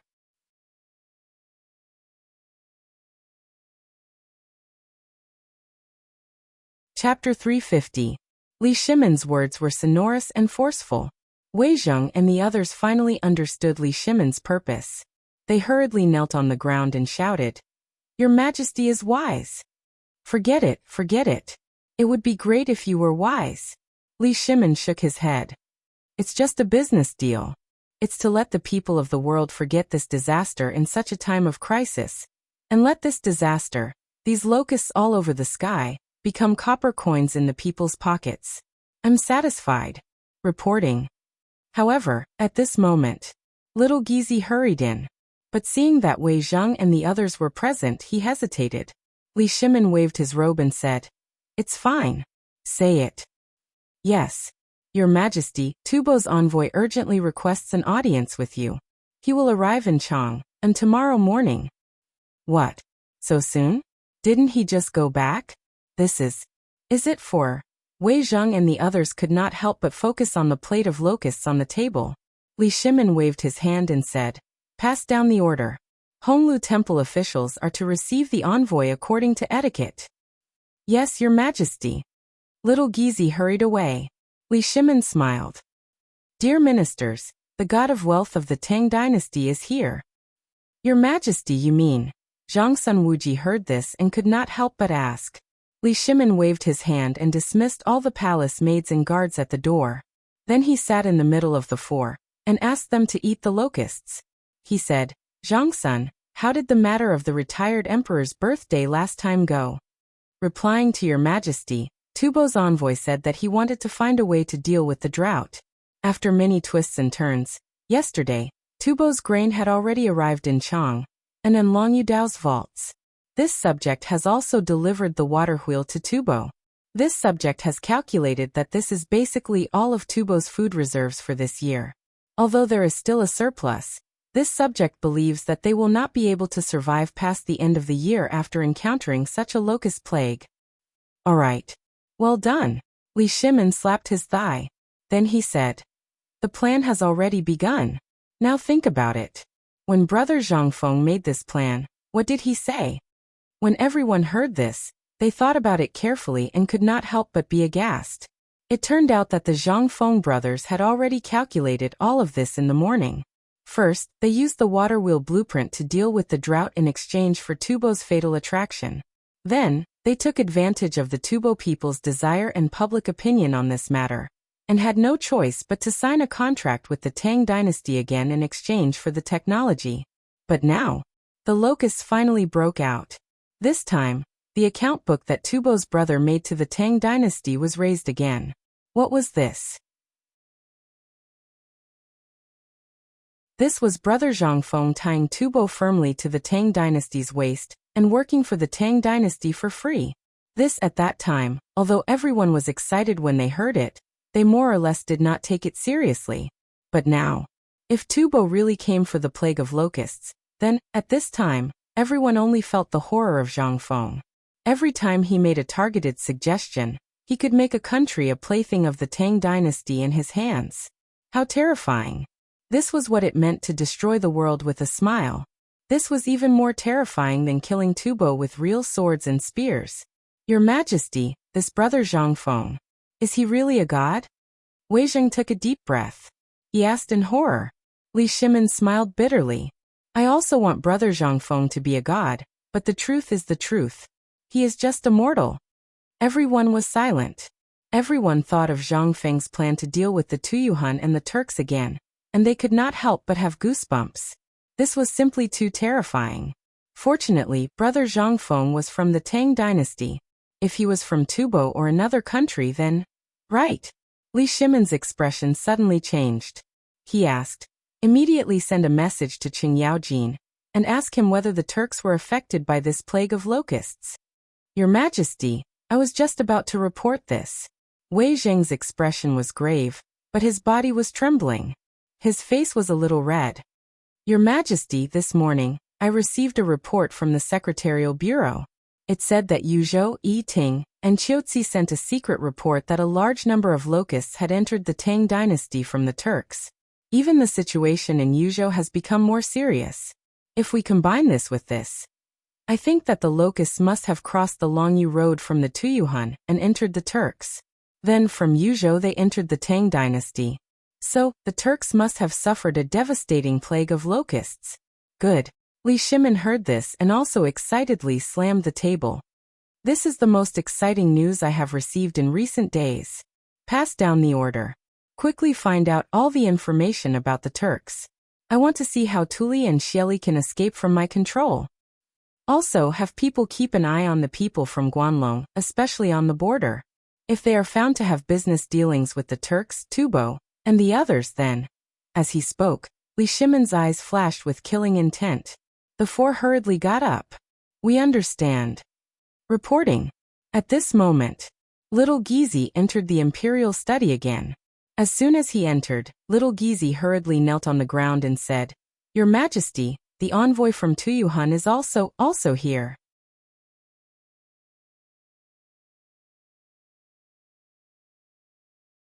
Chapter 351. Locusts. The locusts all over the sky made it impossible for people to go out. At this time, in Chang'an City, in addition to the locusts all over the sky, there were only a few chickens and ducks left. They swaggered on the street, and from time to time, they would lower their heads to pick up the locusts on the ground and take a few bites. Then, they would shake their bright feathers and walk slowly on the street again. There were even pigs, cows, and sheep tied up in the alley, wagging their tails and humming as they ate the locusts. Obviously, the locusts were delicious. The pigs couldn't help wagging their tails and smacking their lips. There was also a pile of saliva flowing down from the corners of their mouths to the ground. Although no one had fed them for a long time, the pigs, cows, and sheep all had big bellies. This was the current scene in Chang'an City. Some people who went out were also walking in a hurry with their heads lowered. Many patrolling soldiers had burned the locusts. Even though the market was open now, no one went to the market. Except for the patrolling soldiers who were cursing the locusts with their necks locked, few people could be seen alive. It was like a dead zone. However, in Huitongfang, today, unexpectedly, everyone could smell a strange, unpleasant smell in the house. Everyone frowned and sniffed, but no one dared to go out to have a look. Because of this thing. Perhaps it was caused by the natural disaster. Whose house do you think he burned down? But it didn't seem like it. Looking out through the crack of the door, there were only locusts. And this unpleasant smell came from Zhang Feng's tavern.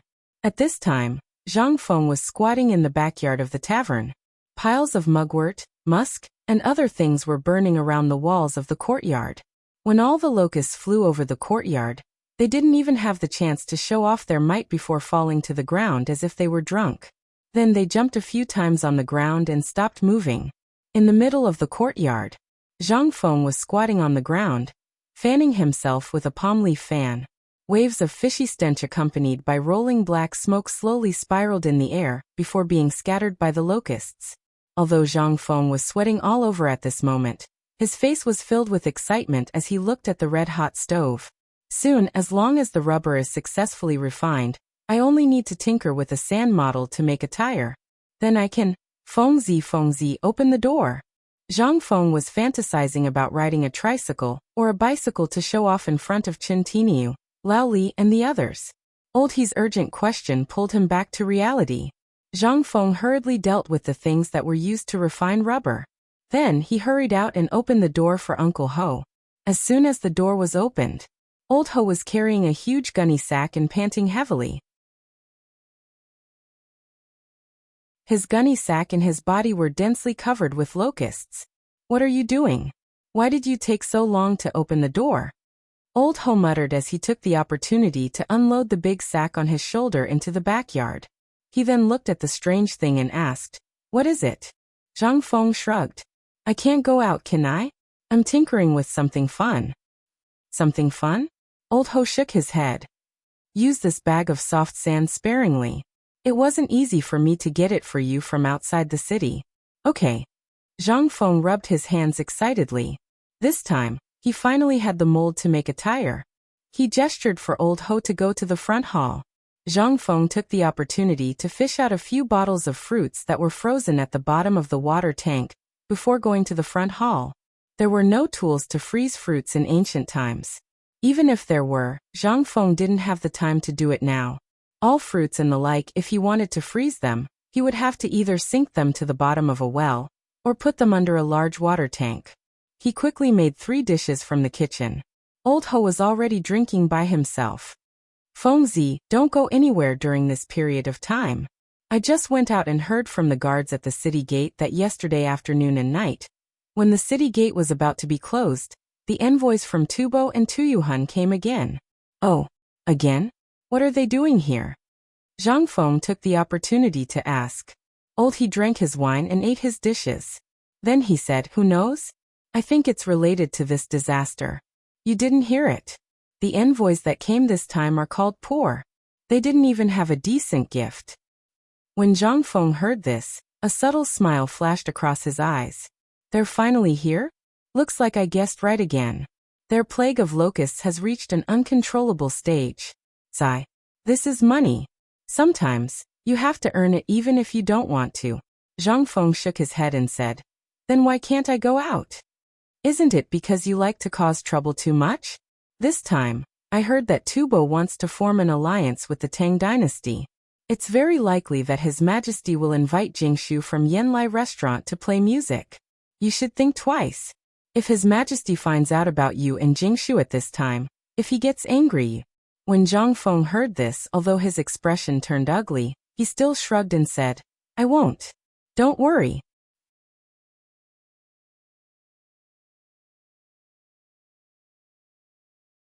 Chapter 352. Political Announcement Hall.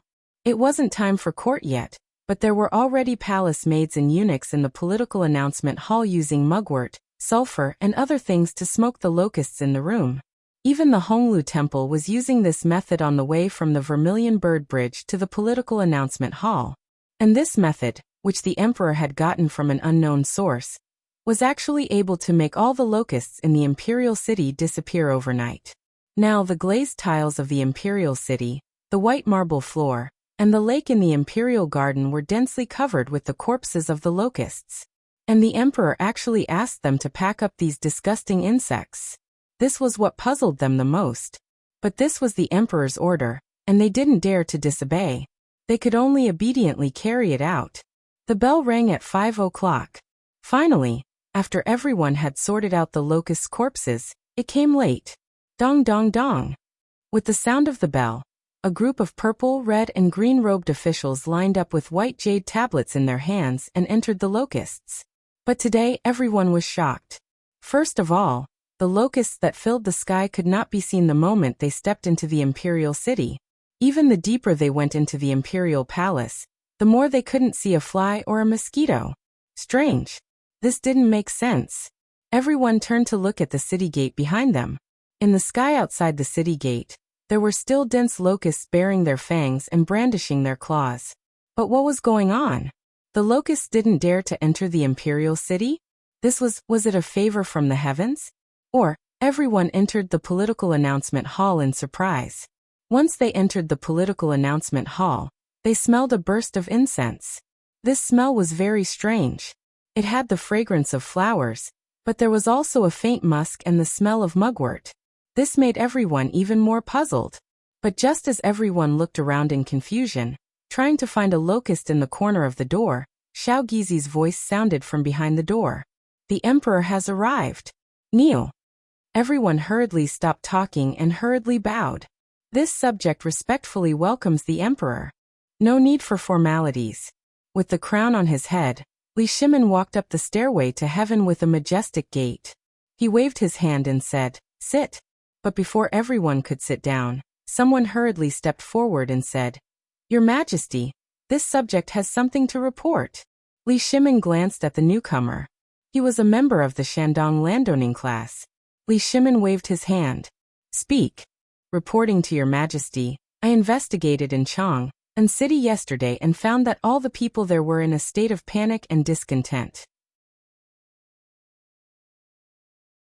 It seemed that your Majesty had done something to provoke the wrath of the heavens and the resentment of the people, so the heavens decided to punish you. Bastard! Lord Sun, you actually dare to openly shout in the royal court. Is this what a subject should do?" In an instant, Zhang Wuji raised his sleeve and scolded. "Your Majesty, this person actually dared to humiliate your Majesty in court. This is a capital offense." Lord Zhangsun. Lord Sun stood up straight. Seeing that the emperor did not speak, he coldly looked at Zhang Wuji and said, "Go and ask around. Also, go and check the documents of the Ministry of Justice. Look, in all the dynasties, when have locusts been able to wreak havoc in the imperial city? Go and ask around. This is something that I and many people present here heard with our own ears. I'm just stating the facts. Are people not allowed to speak the truth in the royal court?" "Oh." Li Shimin sneered and waved his hand to stop Zhang Wuji. He said, "Then why haven't I seen a single locust in this vast imperial palace? Why did I hear that the locusts were a treasure given to the Tang dynasty by the heavens?" Hearing this, all the ministers were shocked. "That's right. In the imperial city today, let alone a locust, I didn't even see a fly. Is this really? Lord Go, you saw it clearly during yesterday's morning court session. Let's not talk about anything else. Even the political announcement hall was filled with locusts. Tell me, what is this? Then where are the locusts now? This? They must have used some method to disperse the locusts. Good. Come on, come on, come on. Why don't you drive away a locust for me, Qing? How big is the imperial city? Who has the ability to drive away all the locusts in the imperial palace overnight? Is it an immortal?" The more Qing spoke, the angrier he became. With his hands on his waist, he pointed at the group of civil officials and roared, "What the F***ck are you talking about? I think you just don't want to see His Majesty live a good life, right?" Hearing this, all the generals began to jeer. F***ck, these sons of B***cheese only think about making money and getting promoted all day long. Once something happens, they splash dirty water on His Majesty. Are you still the ministers of the Tang dynasty? In my opinion, these locusts must have been stirred up by this group of civil officials. And the rumors in Chang'an city were definitely made up by this group of B***stards. Otherwise, who the F***ck would do such a thing to end their family line? You're slandering us. How dare you? Old man studied the way of Confucius and Mencius. How could he do such a dirty thing?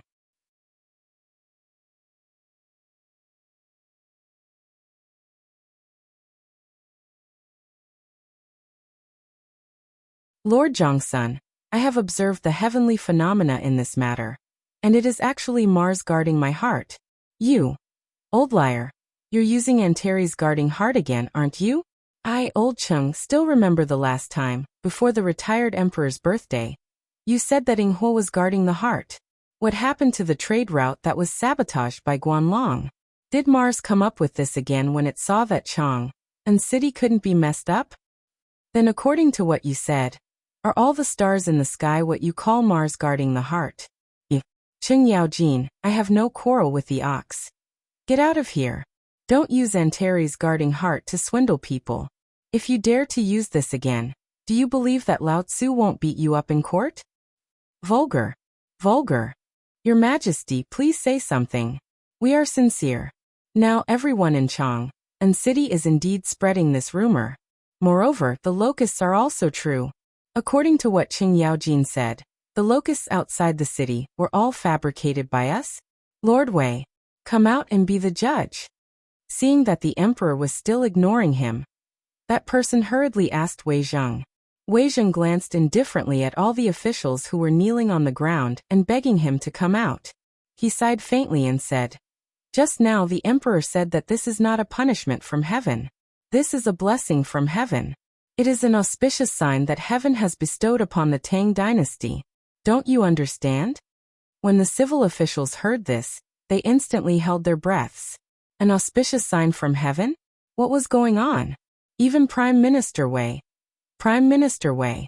I don't know who the Emperor and Prime Minister Wei have listened to mislead the public, but these locusts have been the bane of heaven since ancient times. How can this be an auspicious sign?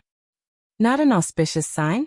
Cheng Yaojin sneered and said, "Sun Dahai, I remember that until now, you still have a lot of locust eggs stored in your house. Do you dare to say that you haven't eaten a gene of them every day? You, Cheng Yaojin, how can that thing compare to locusts? That is a great tonic that the emperor has bestowed upon this humble official. Moreover, the emperor has been eating it. How can something like locusts compare to it? Ha ha. Ha ha ha."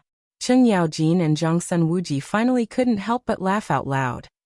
"Sun Dahai, old man, I don't know if you've overdone it or if your brain is really not enough. Let me ask you, what are locusts' eggs? What are locusts?" "These locusts' eggs are, of course." At this point, Sun Dahai's voice suddenly stopped abruptly. Even in the political announcement hall, all the civil officials who were arguing with the military generals with red faces came to an abrupt stop. What were locusts? What were locusts' eggs? This Li Shimin also said faintly. "Are you all done arguing?"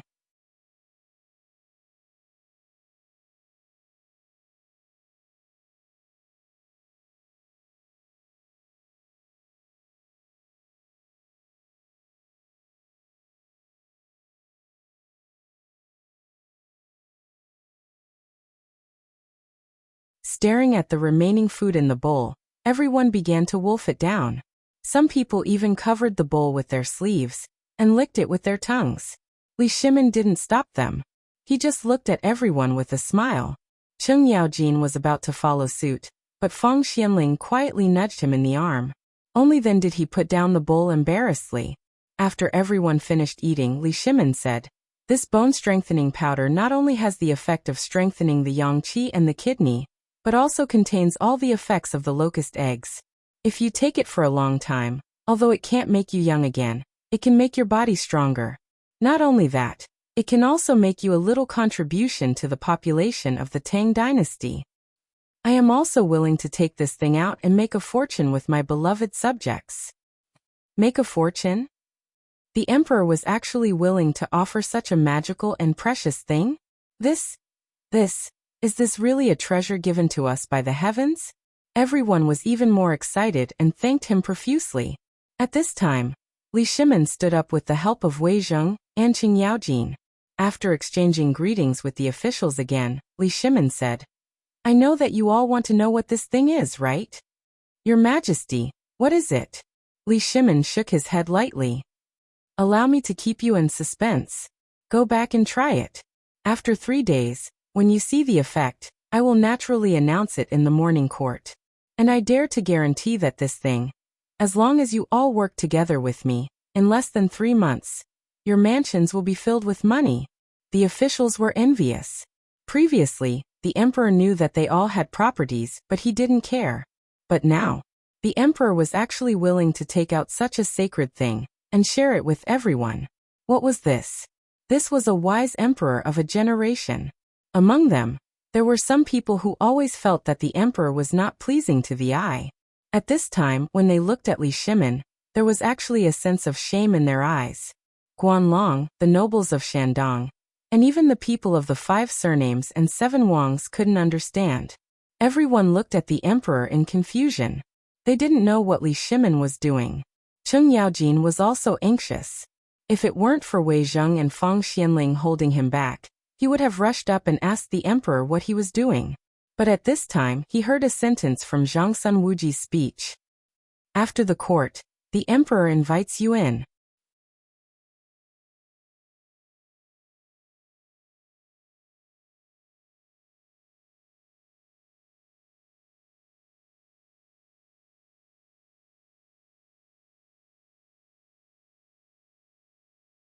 Chapter 357. Li Yuan was originally very shocked. This locust plague seemed to be more ferocious than before.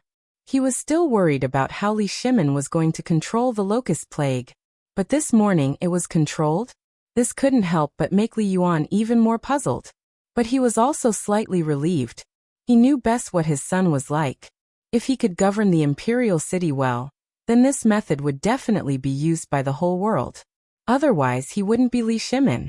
However, what the hell was this Go Baoming? Li Yuan glanced slightly at the person kneeling on the ground and said, "You came to the wrong place. If there's anything, go to the emperor. I don't care." Retired emperor. I beg retired emperor to make a decision. Now confusion is guarding the heart. The emperor's mind has been blinded by the demon. He actually wants to share a magical thing with the officials. In other words, the emperor wants to do the business of the merchants. What? What magical thing? Li Yuan instantly became interested. He sat up and asked. Answering retired emperor, it's called? Retired emperor, the bone-strengthening powder is here. Have a taste.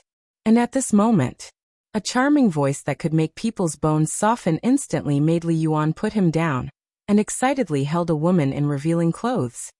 Good. Beauty, come, let me taste what's different about the bone-strengthening powder you made. Retired emperor. You must not eat it. This thing hasn't been appraised by the Imperial Academy of Medicine, and it hasn't been. Get lost. The emperor and I have eaten the thing sent by my son. And from last night until now we have been eating it. It's all right. And presumably, you all have eaten this thing in the imperial court today, right? What do you mean? Why are you disturbing my mood here? Retired emperor. Seeing Li Yuan angry, Go Baoming hurriedly kowtowed like pounding garlic. Retired emperor, we don't know the raw material of this thing until now. And I heard that the emperor said that the cost of this thing is only 1 copper coin. This humble official has never seen such an item. And now, the emperor actually wants to reward this thing to the officials, and let them get rich together. This is against. Get lost. Men, beat him up and throw him out. Li Yuan was angry, but in fact, his heart was slowly becoming heavy. Seeing this, Go Baoming quickly begged for mercy. Retired emperor, His Majesty's move not only benefited the 5 clans and 7 nobles, but also benefited the Guanlong group. If Guanlong takes advantage of this opportunity to expand, then our Tang dynasty will be in danger. Li Yuan frowned slightly. Men beat him to death. Yes. When the golden-armored guard heard this, he pulled out the mo sword from his waist and smashed the scabbard heavily on Go Baoming's body. In an instant, countless golden-armored guards did the same and smashed down viciously. And Li Yuan looked at the things in the bowl at this time, and also lost his appetite. His face was terrifyingly gloomy. Eunuch Rong, what do you think His Majesty is doing? After dismissing all the beauties, palace maids, eunuchs, and even the golden-armored guards, Li Yuan asked an old eunuch beside him in a solemn voice. The old eunuch glanced at the dead body and said, Retired Emperor, you watched His Majesty grow up. To say something rebellious, this servant also watched His Majesty grow up. With His Majesty's temperament, presumably, he will not do things that he is not sure of. But this servant can't see through it. I can't see through it either. Although Li Yuan said that he did not care about the court anymore. But he was basically paying attention to all the big and small things in the court. Especially last night, when Li Shimin offered this bone-strengthening powder, he had already told him the ingredients, which were locusts. Moreover, he tasted the fried salt and pepper locusts with him. That delicious taste. Every time he thought of it, it made Li Yuan salivate. However, he could also imagine the value of such an item. He actually wanted to share such a miraculous item with these people. Not to mention others, this Go Baoming, who were these people? If word of this got out, wouldn't he become the talk of the town? Li Yuan also could not figure it out. He could not see through what Li Shimin was doing. He did not even know what he was planning. Now that the envoys of Tubo and Tuyuhun had arrived, then all of this happened under the enemy's nose. Presumably, it would not be long before this matter would spread to those people's ears. This, not only did it not have a trace of benefit to the Tang dynasty, But it would also put the Tang dynasty in a difficult situation. What was he thinking? Li Yuan looked at the tempting fragrance in the bowl. At this time, he actually felt that it was not fragrant.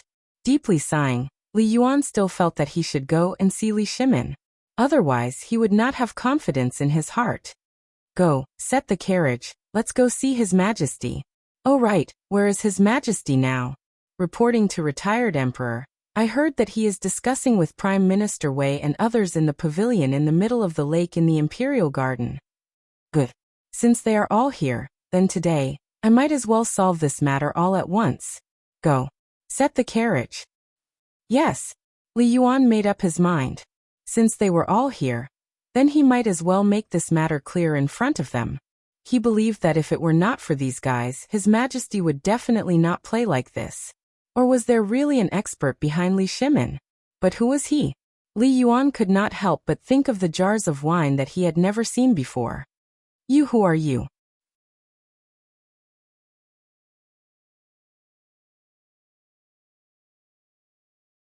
Chapter 358.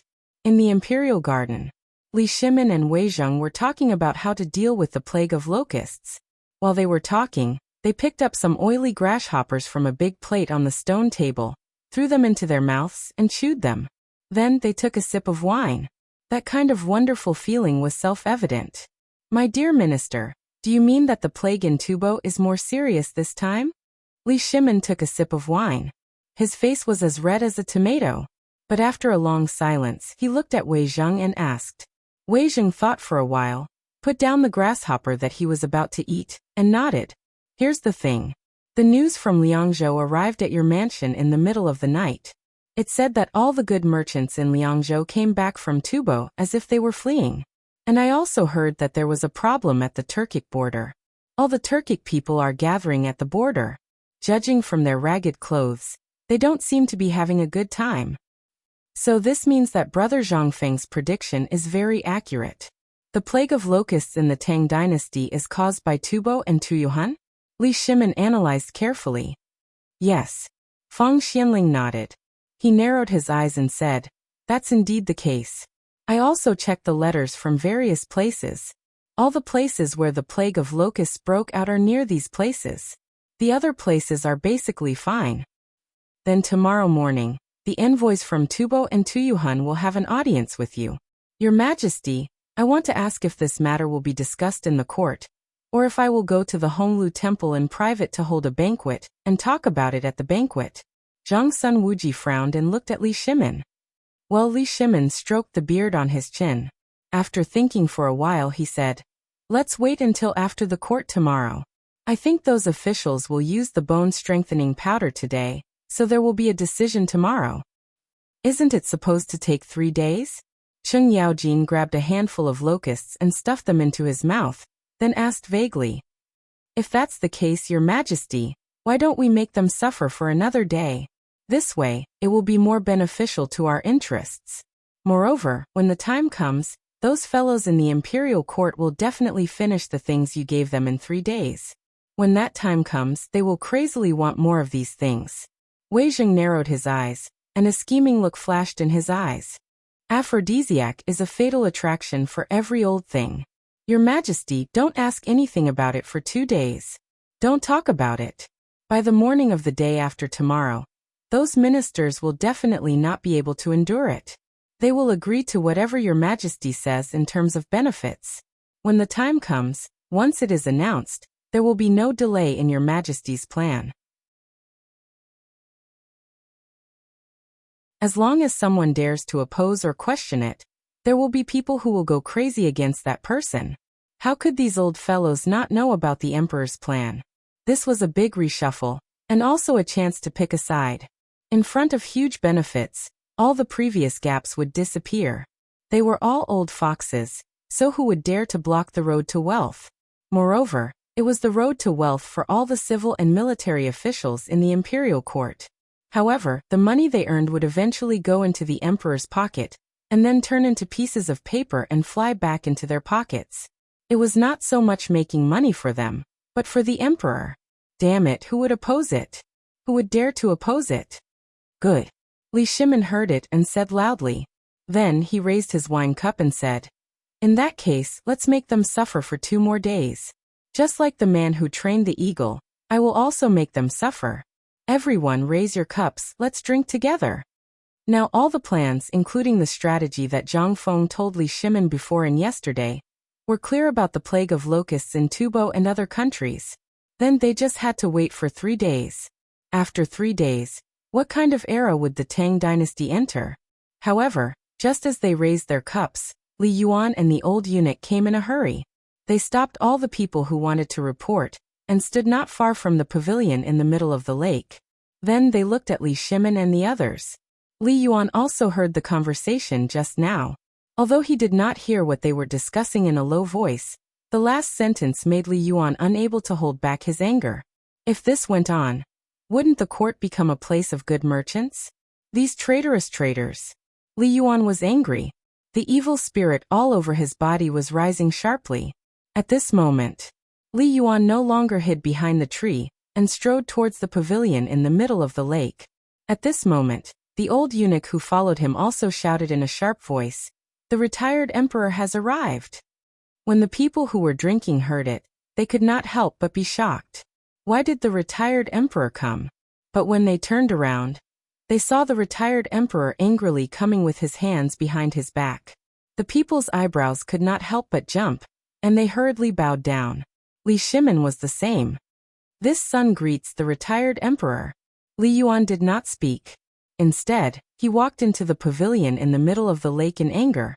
Sitting on the stone bench that Li Shimin just sat on, he coldly looked at the people and said indifferently, "Wei Zheng Zhang Sun Wuji, Fang Xianling, Du Ruhui, Cheng Yaojin, do you know your crimes?"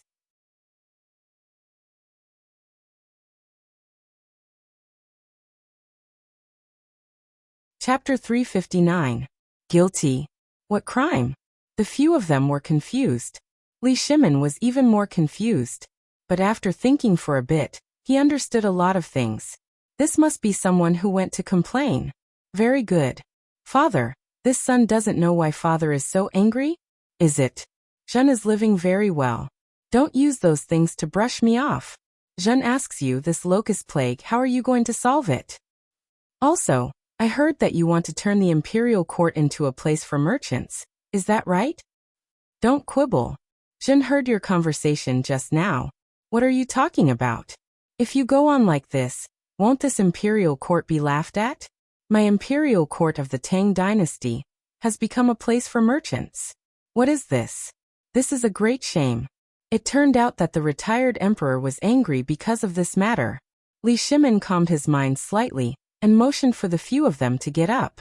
Then he sat opposite Li Shimin and said, "Father, this matter is not what you think. Listen to me for the specifics." While talking, Li Shimin leaned close to Li Yuan's ear and started whispering. Following Li Shimin's whisper, Li Yuan's expression sometimes frowned and pondered. Sometimes it suddenly became clear. Sometimes it was unusually angry. After a while, Li Yuan finally figured out the cause and effect of the matter. He glanced at the few of them and waved his hand faintly. "You all withdraw first. Zhen has something to say to the emperor." This official obeys the decree. The few of them hurried away. But everyone could see from the emperor and the retired emperor's eyes that it was not appropriate for the retired emperor to pursue this matter. The few of them also relaxed and hurried to carry out the matter that they discussed with the emperor before. But at this time, only Li Yuan and Li Shimin were left in the pavilion in the middle of the lake. The atmosphere was somewhat subtle. Li Yuan looked at the locust on the stone table with interest and said, "You all are in a good mood. Can this kind of thing be eaten? Father, why don't you try it? Although this thing doesn't look good, the taste is still not bad. It's a good thing to go with wine. Is it the kind of wine that you gave Zhen?" Li Yuan smelled the lingering smell of alcohol in the air and asked. Li Shimin didn't say anything. Instead, he waved his hand and had someone bring in another set of bowls, chopsticks, wine set, and locusts. He personally poured a cup for Li Yuan. Only then did Li Yuan leisurely use his hand to pick up a locust. First he removed all of the locust's legs and tentacles, then he pulled out its wings and stomach. But after looking at it, he picked up a few more locusts and retreated, throwing them into his mouth and slowly chewing. As he chewed, Li Shimin glanced at the locusts doubtfully, then picked up a complete one. Only after Li Shimin personally took a bite did he put it into his mouth.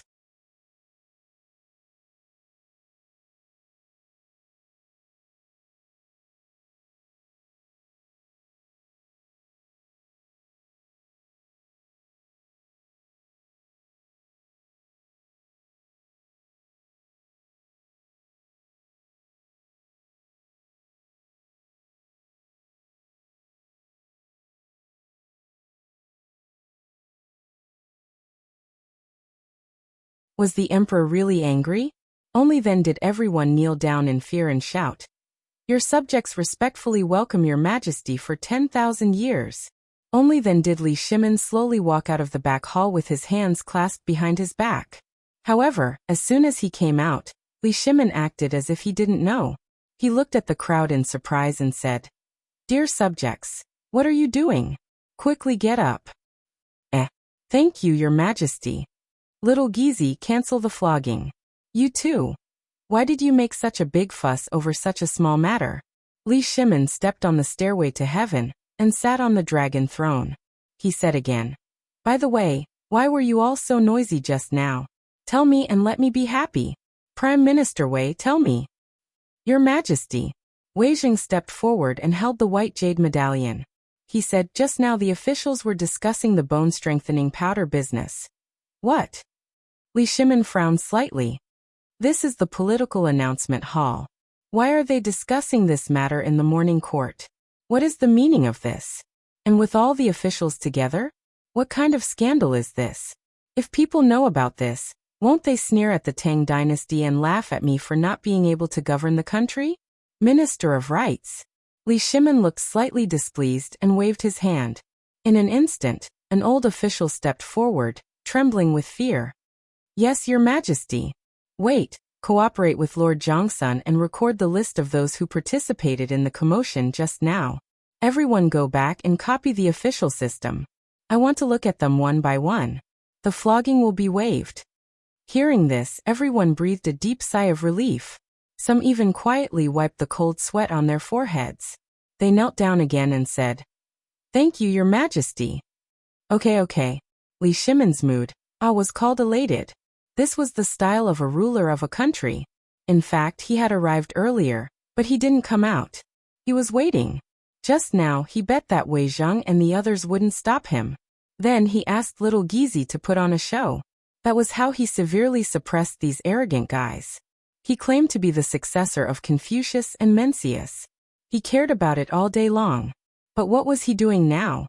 At this time, the civil officials also felt guilty. No one dared to ask about the bone-strengthening powder. No one even mentioned the bad news caused by the locust plague. After dealing with some things as usual, the court meeting was basically over. Li Shimin waved his hand and said, "I see that you all look very ruddy. Good. This is the appearance that a subject of my great Tang should have. Just like before, each and every one of you had an emaciated complexion. Those who didn't know would have thought that we treated you unfairly. Tell me, why is that? Why do you all look so ruddy? Did you get some treasure?" The officials heard this. They couldn't help but mutter in their hearts.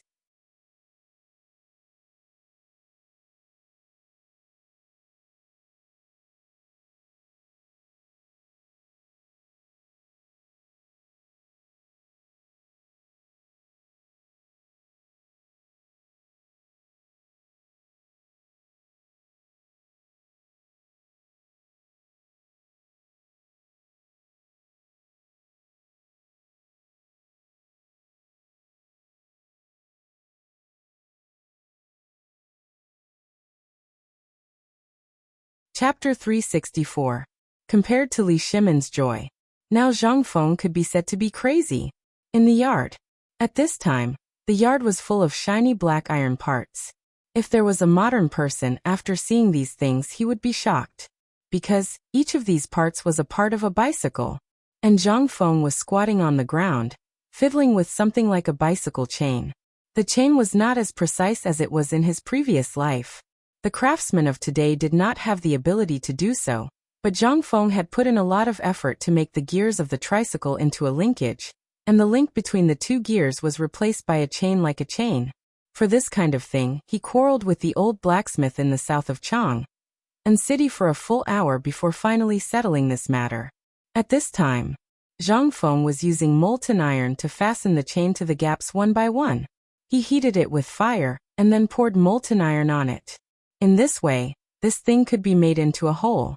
After it solidified, he heated it up and fixed it in one direction with a hammer. In this way, the whole chain was formed. Fengzi, are you in? Fengzi? Just as Zhang Feng was preparing to assemble the tricycle in a hurry, the old scholar's voice suddenly came from outside the door. Zhang Feng had to quickly wet everything and cover him with the prepared linen cloth. Then he hurried to the front hall and opened the door of the tavern. He saw the old scholar wrapped in a headscarf, only a pair of eyes on his head. Zhang Feng was overjoyed when he saw this outfit. I say, old Xiaocai, did you become a thief? Get out! The old scholar glared at Zhang Feng angrily. After entering the room, he took off all the clothes on his body and looked at Zhang Feng's tavern with curiosity. He asked, why didn't I see a fly when I entered the tavern, let alone a locust? What did you use? Here, that made with mugwort and realgar beef tendons. Zhang Feng pointed at the corner of the wall.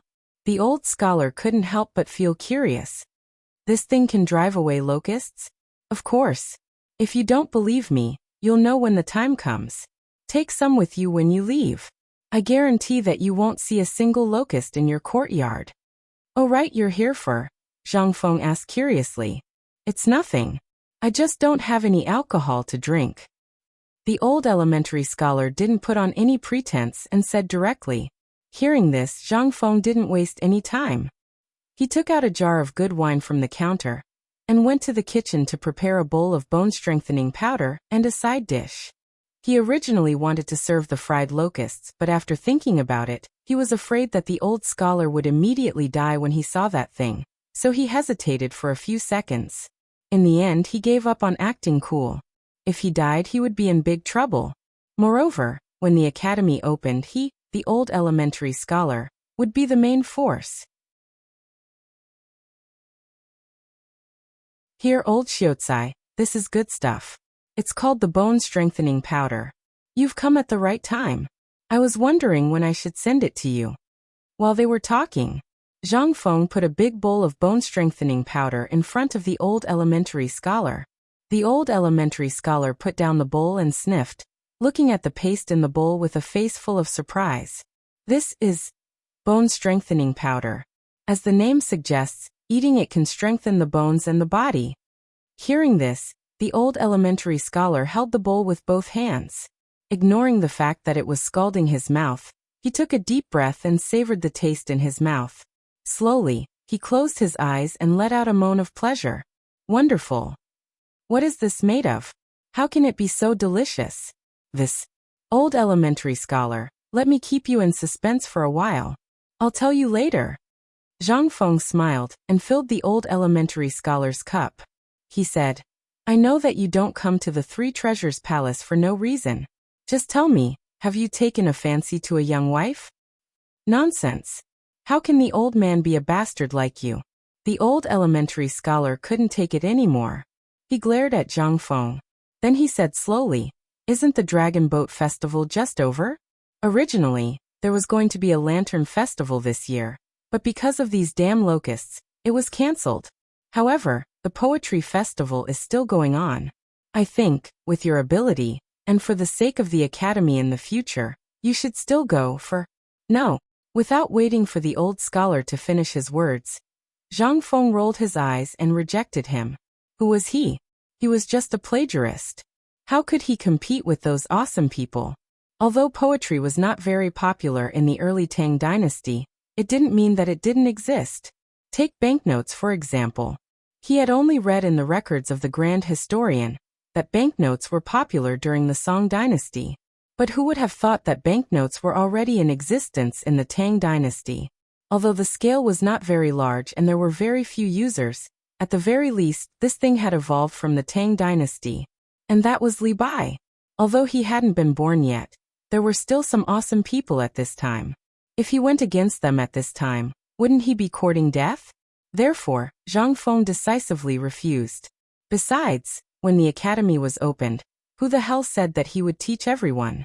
He didn't want to go against the imperial college and the imperial court at this time. What he taught was basically incompatible with the things in this world. He just wanted to keep a low profile. He didn't want those literary masters, great scholars, and civil officials in the imperial court to know his name. Once they knew. Haha. I wish you good luck in your next life.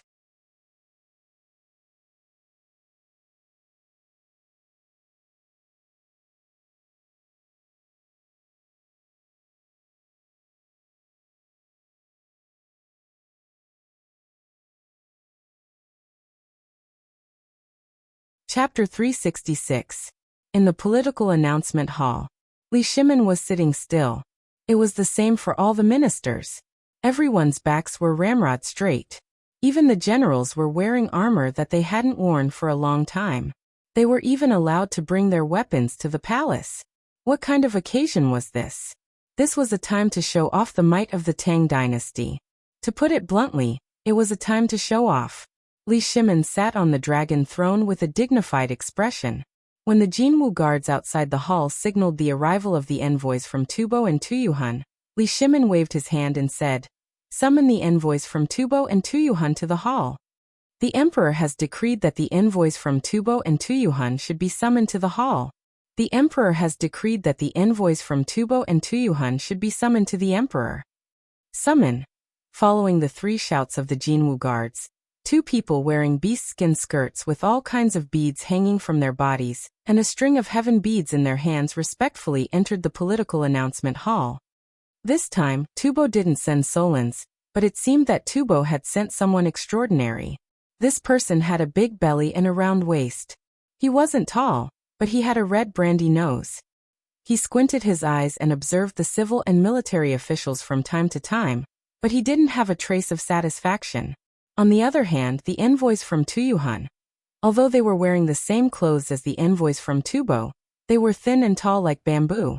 When they saw the weapons that Cheng Yaojin and the others were wearing, they couldn't help but have a dignified expression. Even the mustache on the corner of their mouths seemed to be trembling, because while he was looking at the generals, all of them were displaying their most awe-inspiring side. Everyone's hands were on the hilts of their swords. Cheng Yaojin was even holding the broad axe in his arms and gently tapping the blade of the axe. Every military general's eyes were like knives as they stared at the two of them. As for the person at the top of the hall, that is Li Shimin, dressed in a bright yellow dragon robe, he didn't even dare to look at him. Halt, intruder. When the two of them were about to overtake Wei Zheng, who was sitting at the head of the table, little Gizi shouted coldly. Only then did the two of them stop and hurriedly kneel on the ground. Tubo's envoy Badargan pays respect to your majesty, King of Tang. Tuyuhan envoy Ao Raij pays respect to your majesty, King of Tang. Rise. Li Shimin waved his sleeve majestically. Then he said, "Give him a seat." A moment later, a little eunuch carried two praying mats and placed them beside the two of them. At this time, the two of them thanked Li Shimin before sitting down. Li Shimin had been observing the two of them from the moment they entered the door.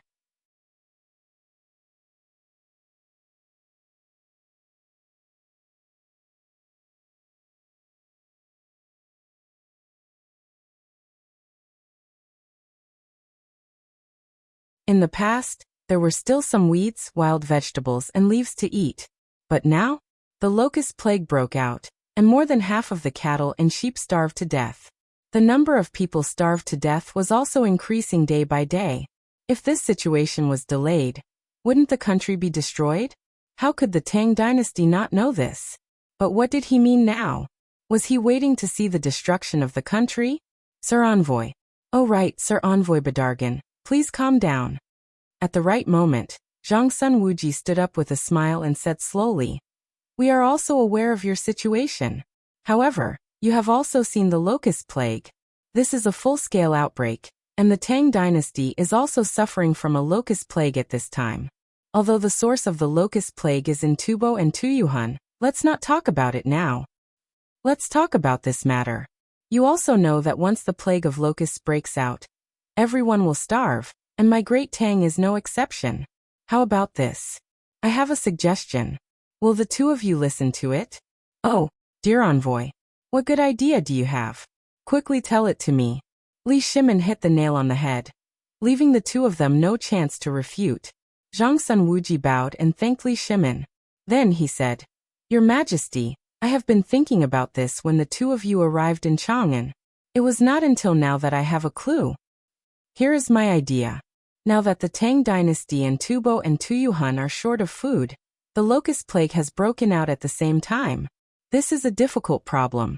If we don't save them, the world will say that Your Majesty is not merciful. But if we save them, won't the Tang dynasty starve? Li Shimin frowned and pretended to be troubled. What do you mean? So I think we should help now. But it must not be paid. Otherwise, the people of the Tang dynasty will not accept it. So I boldly came up with a countermeasure. According to my understanding, most of the livestock in Tubo and Tuyuhun, even chickens, ducks, pigs, and so on have starved to death. If we help at this time, as long as they give us pigs, cows, sheep, chickens, ducks, and other livestock, especially cows, sheep, chickens, ducks, and horses, then the people of the Tang dynasty will be convinced. Your Majesty, what do you think? What? This. Your Excellency, don't you think you are going too far by doing this? But before the two of them could finish, the ministers in the political announcement hall praised in unison. What do you mean by going too far? This is the fairest trade. Yes. Are you saving people or what? I think Lord Zhongsuan's plan is wonderful. We think this plan is brilliant. Your Majesty, we think this plan is the only way to solve the locust plague in the 3 countries.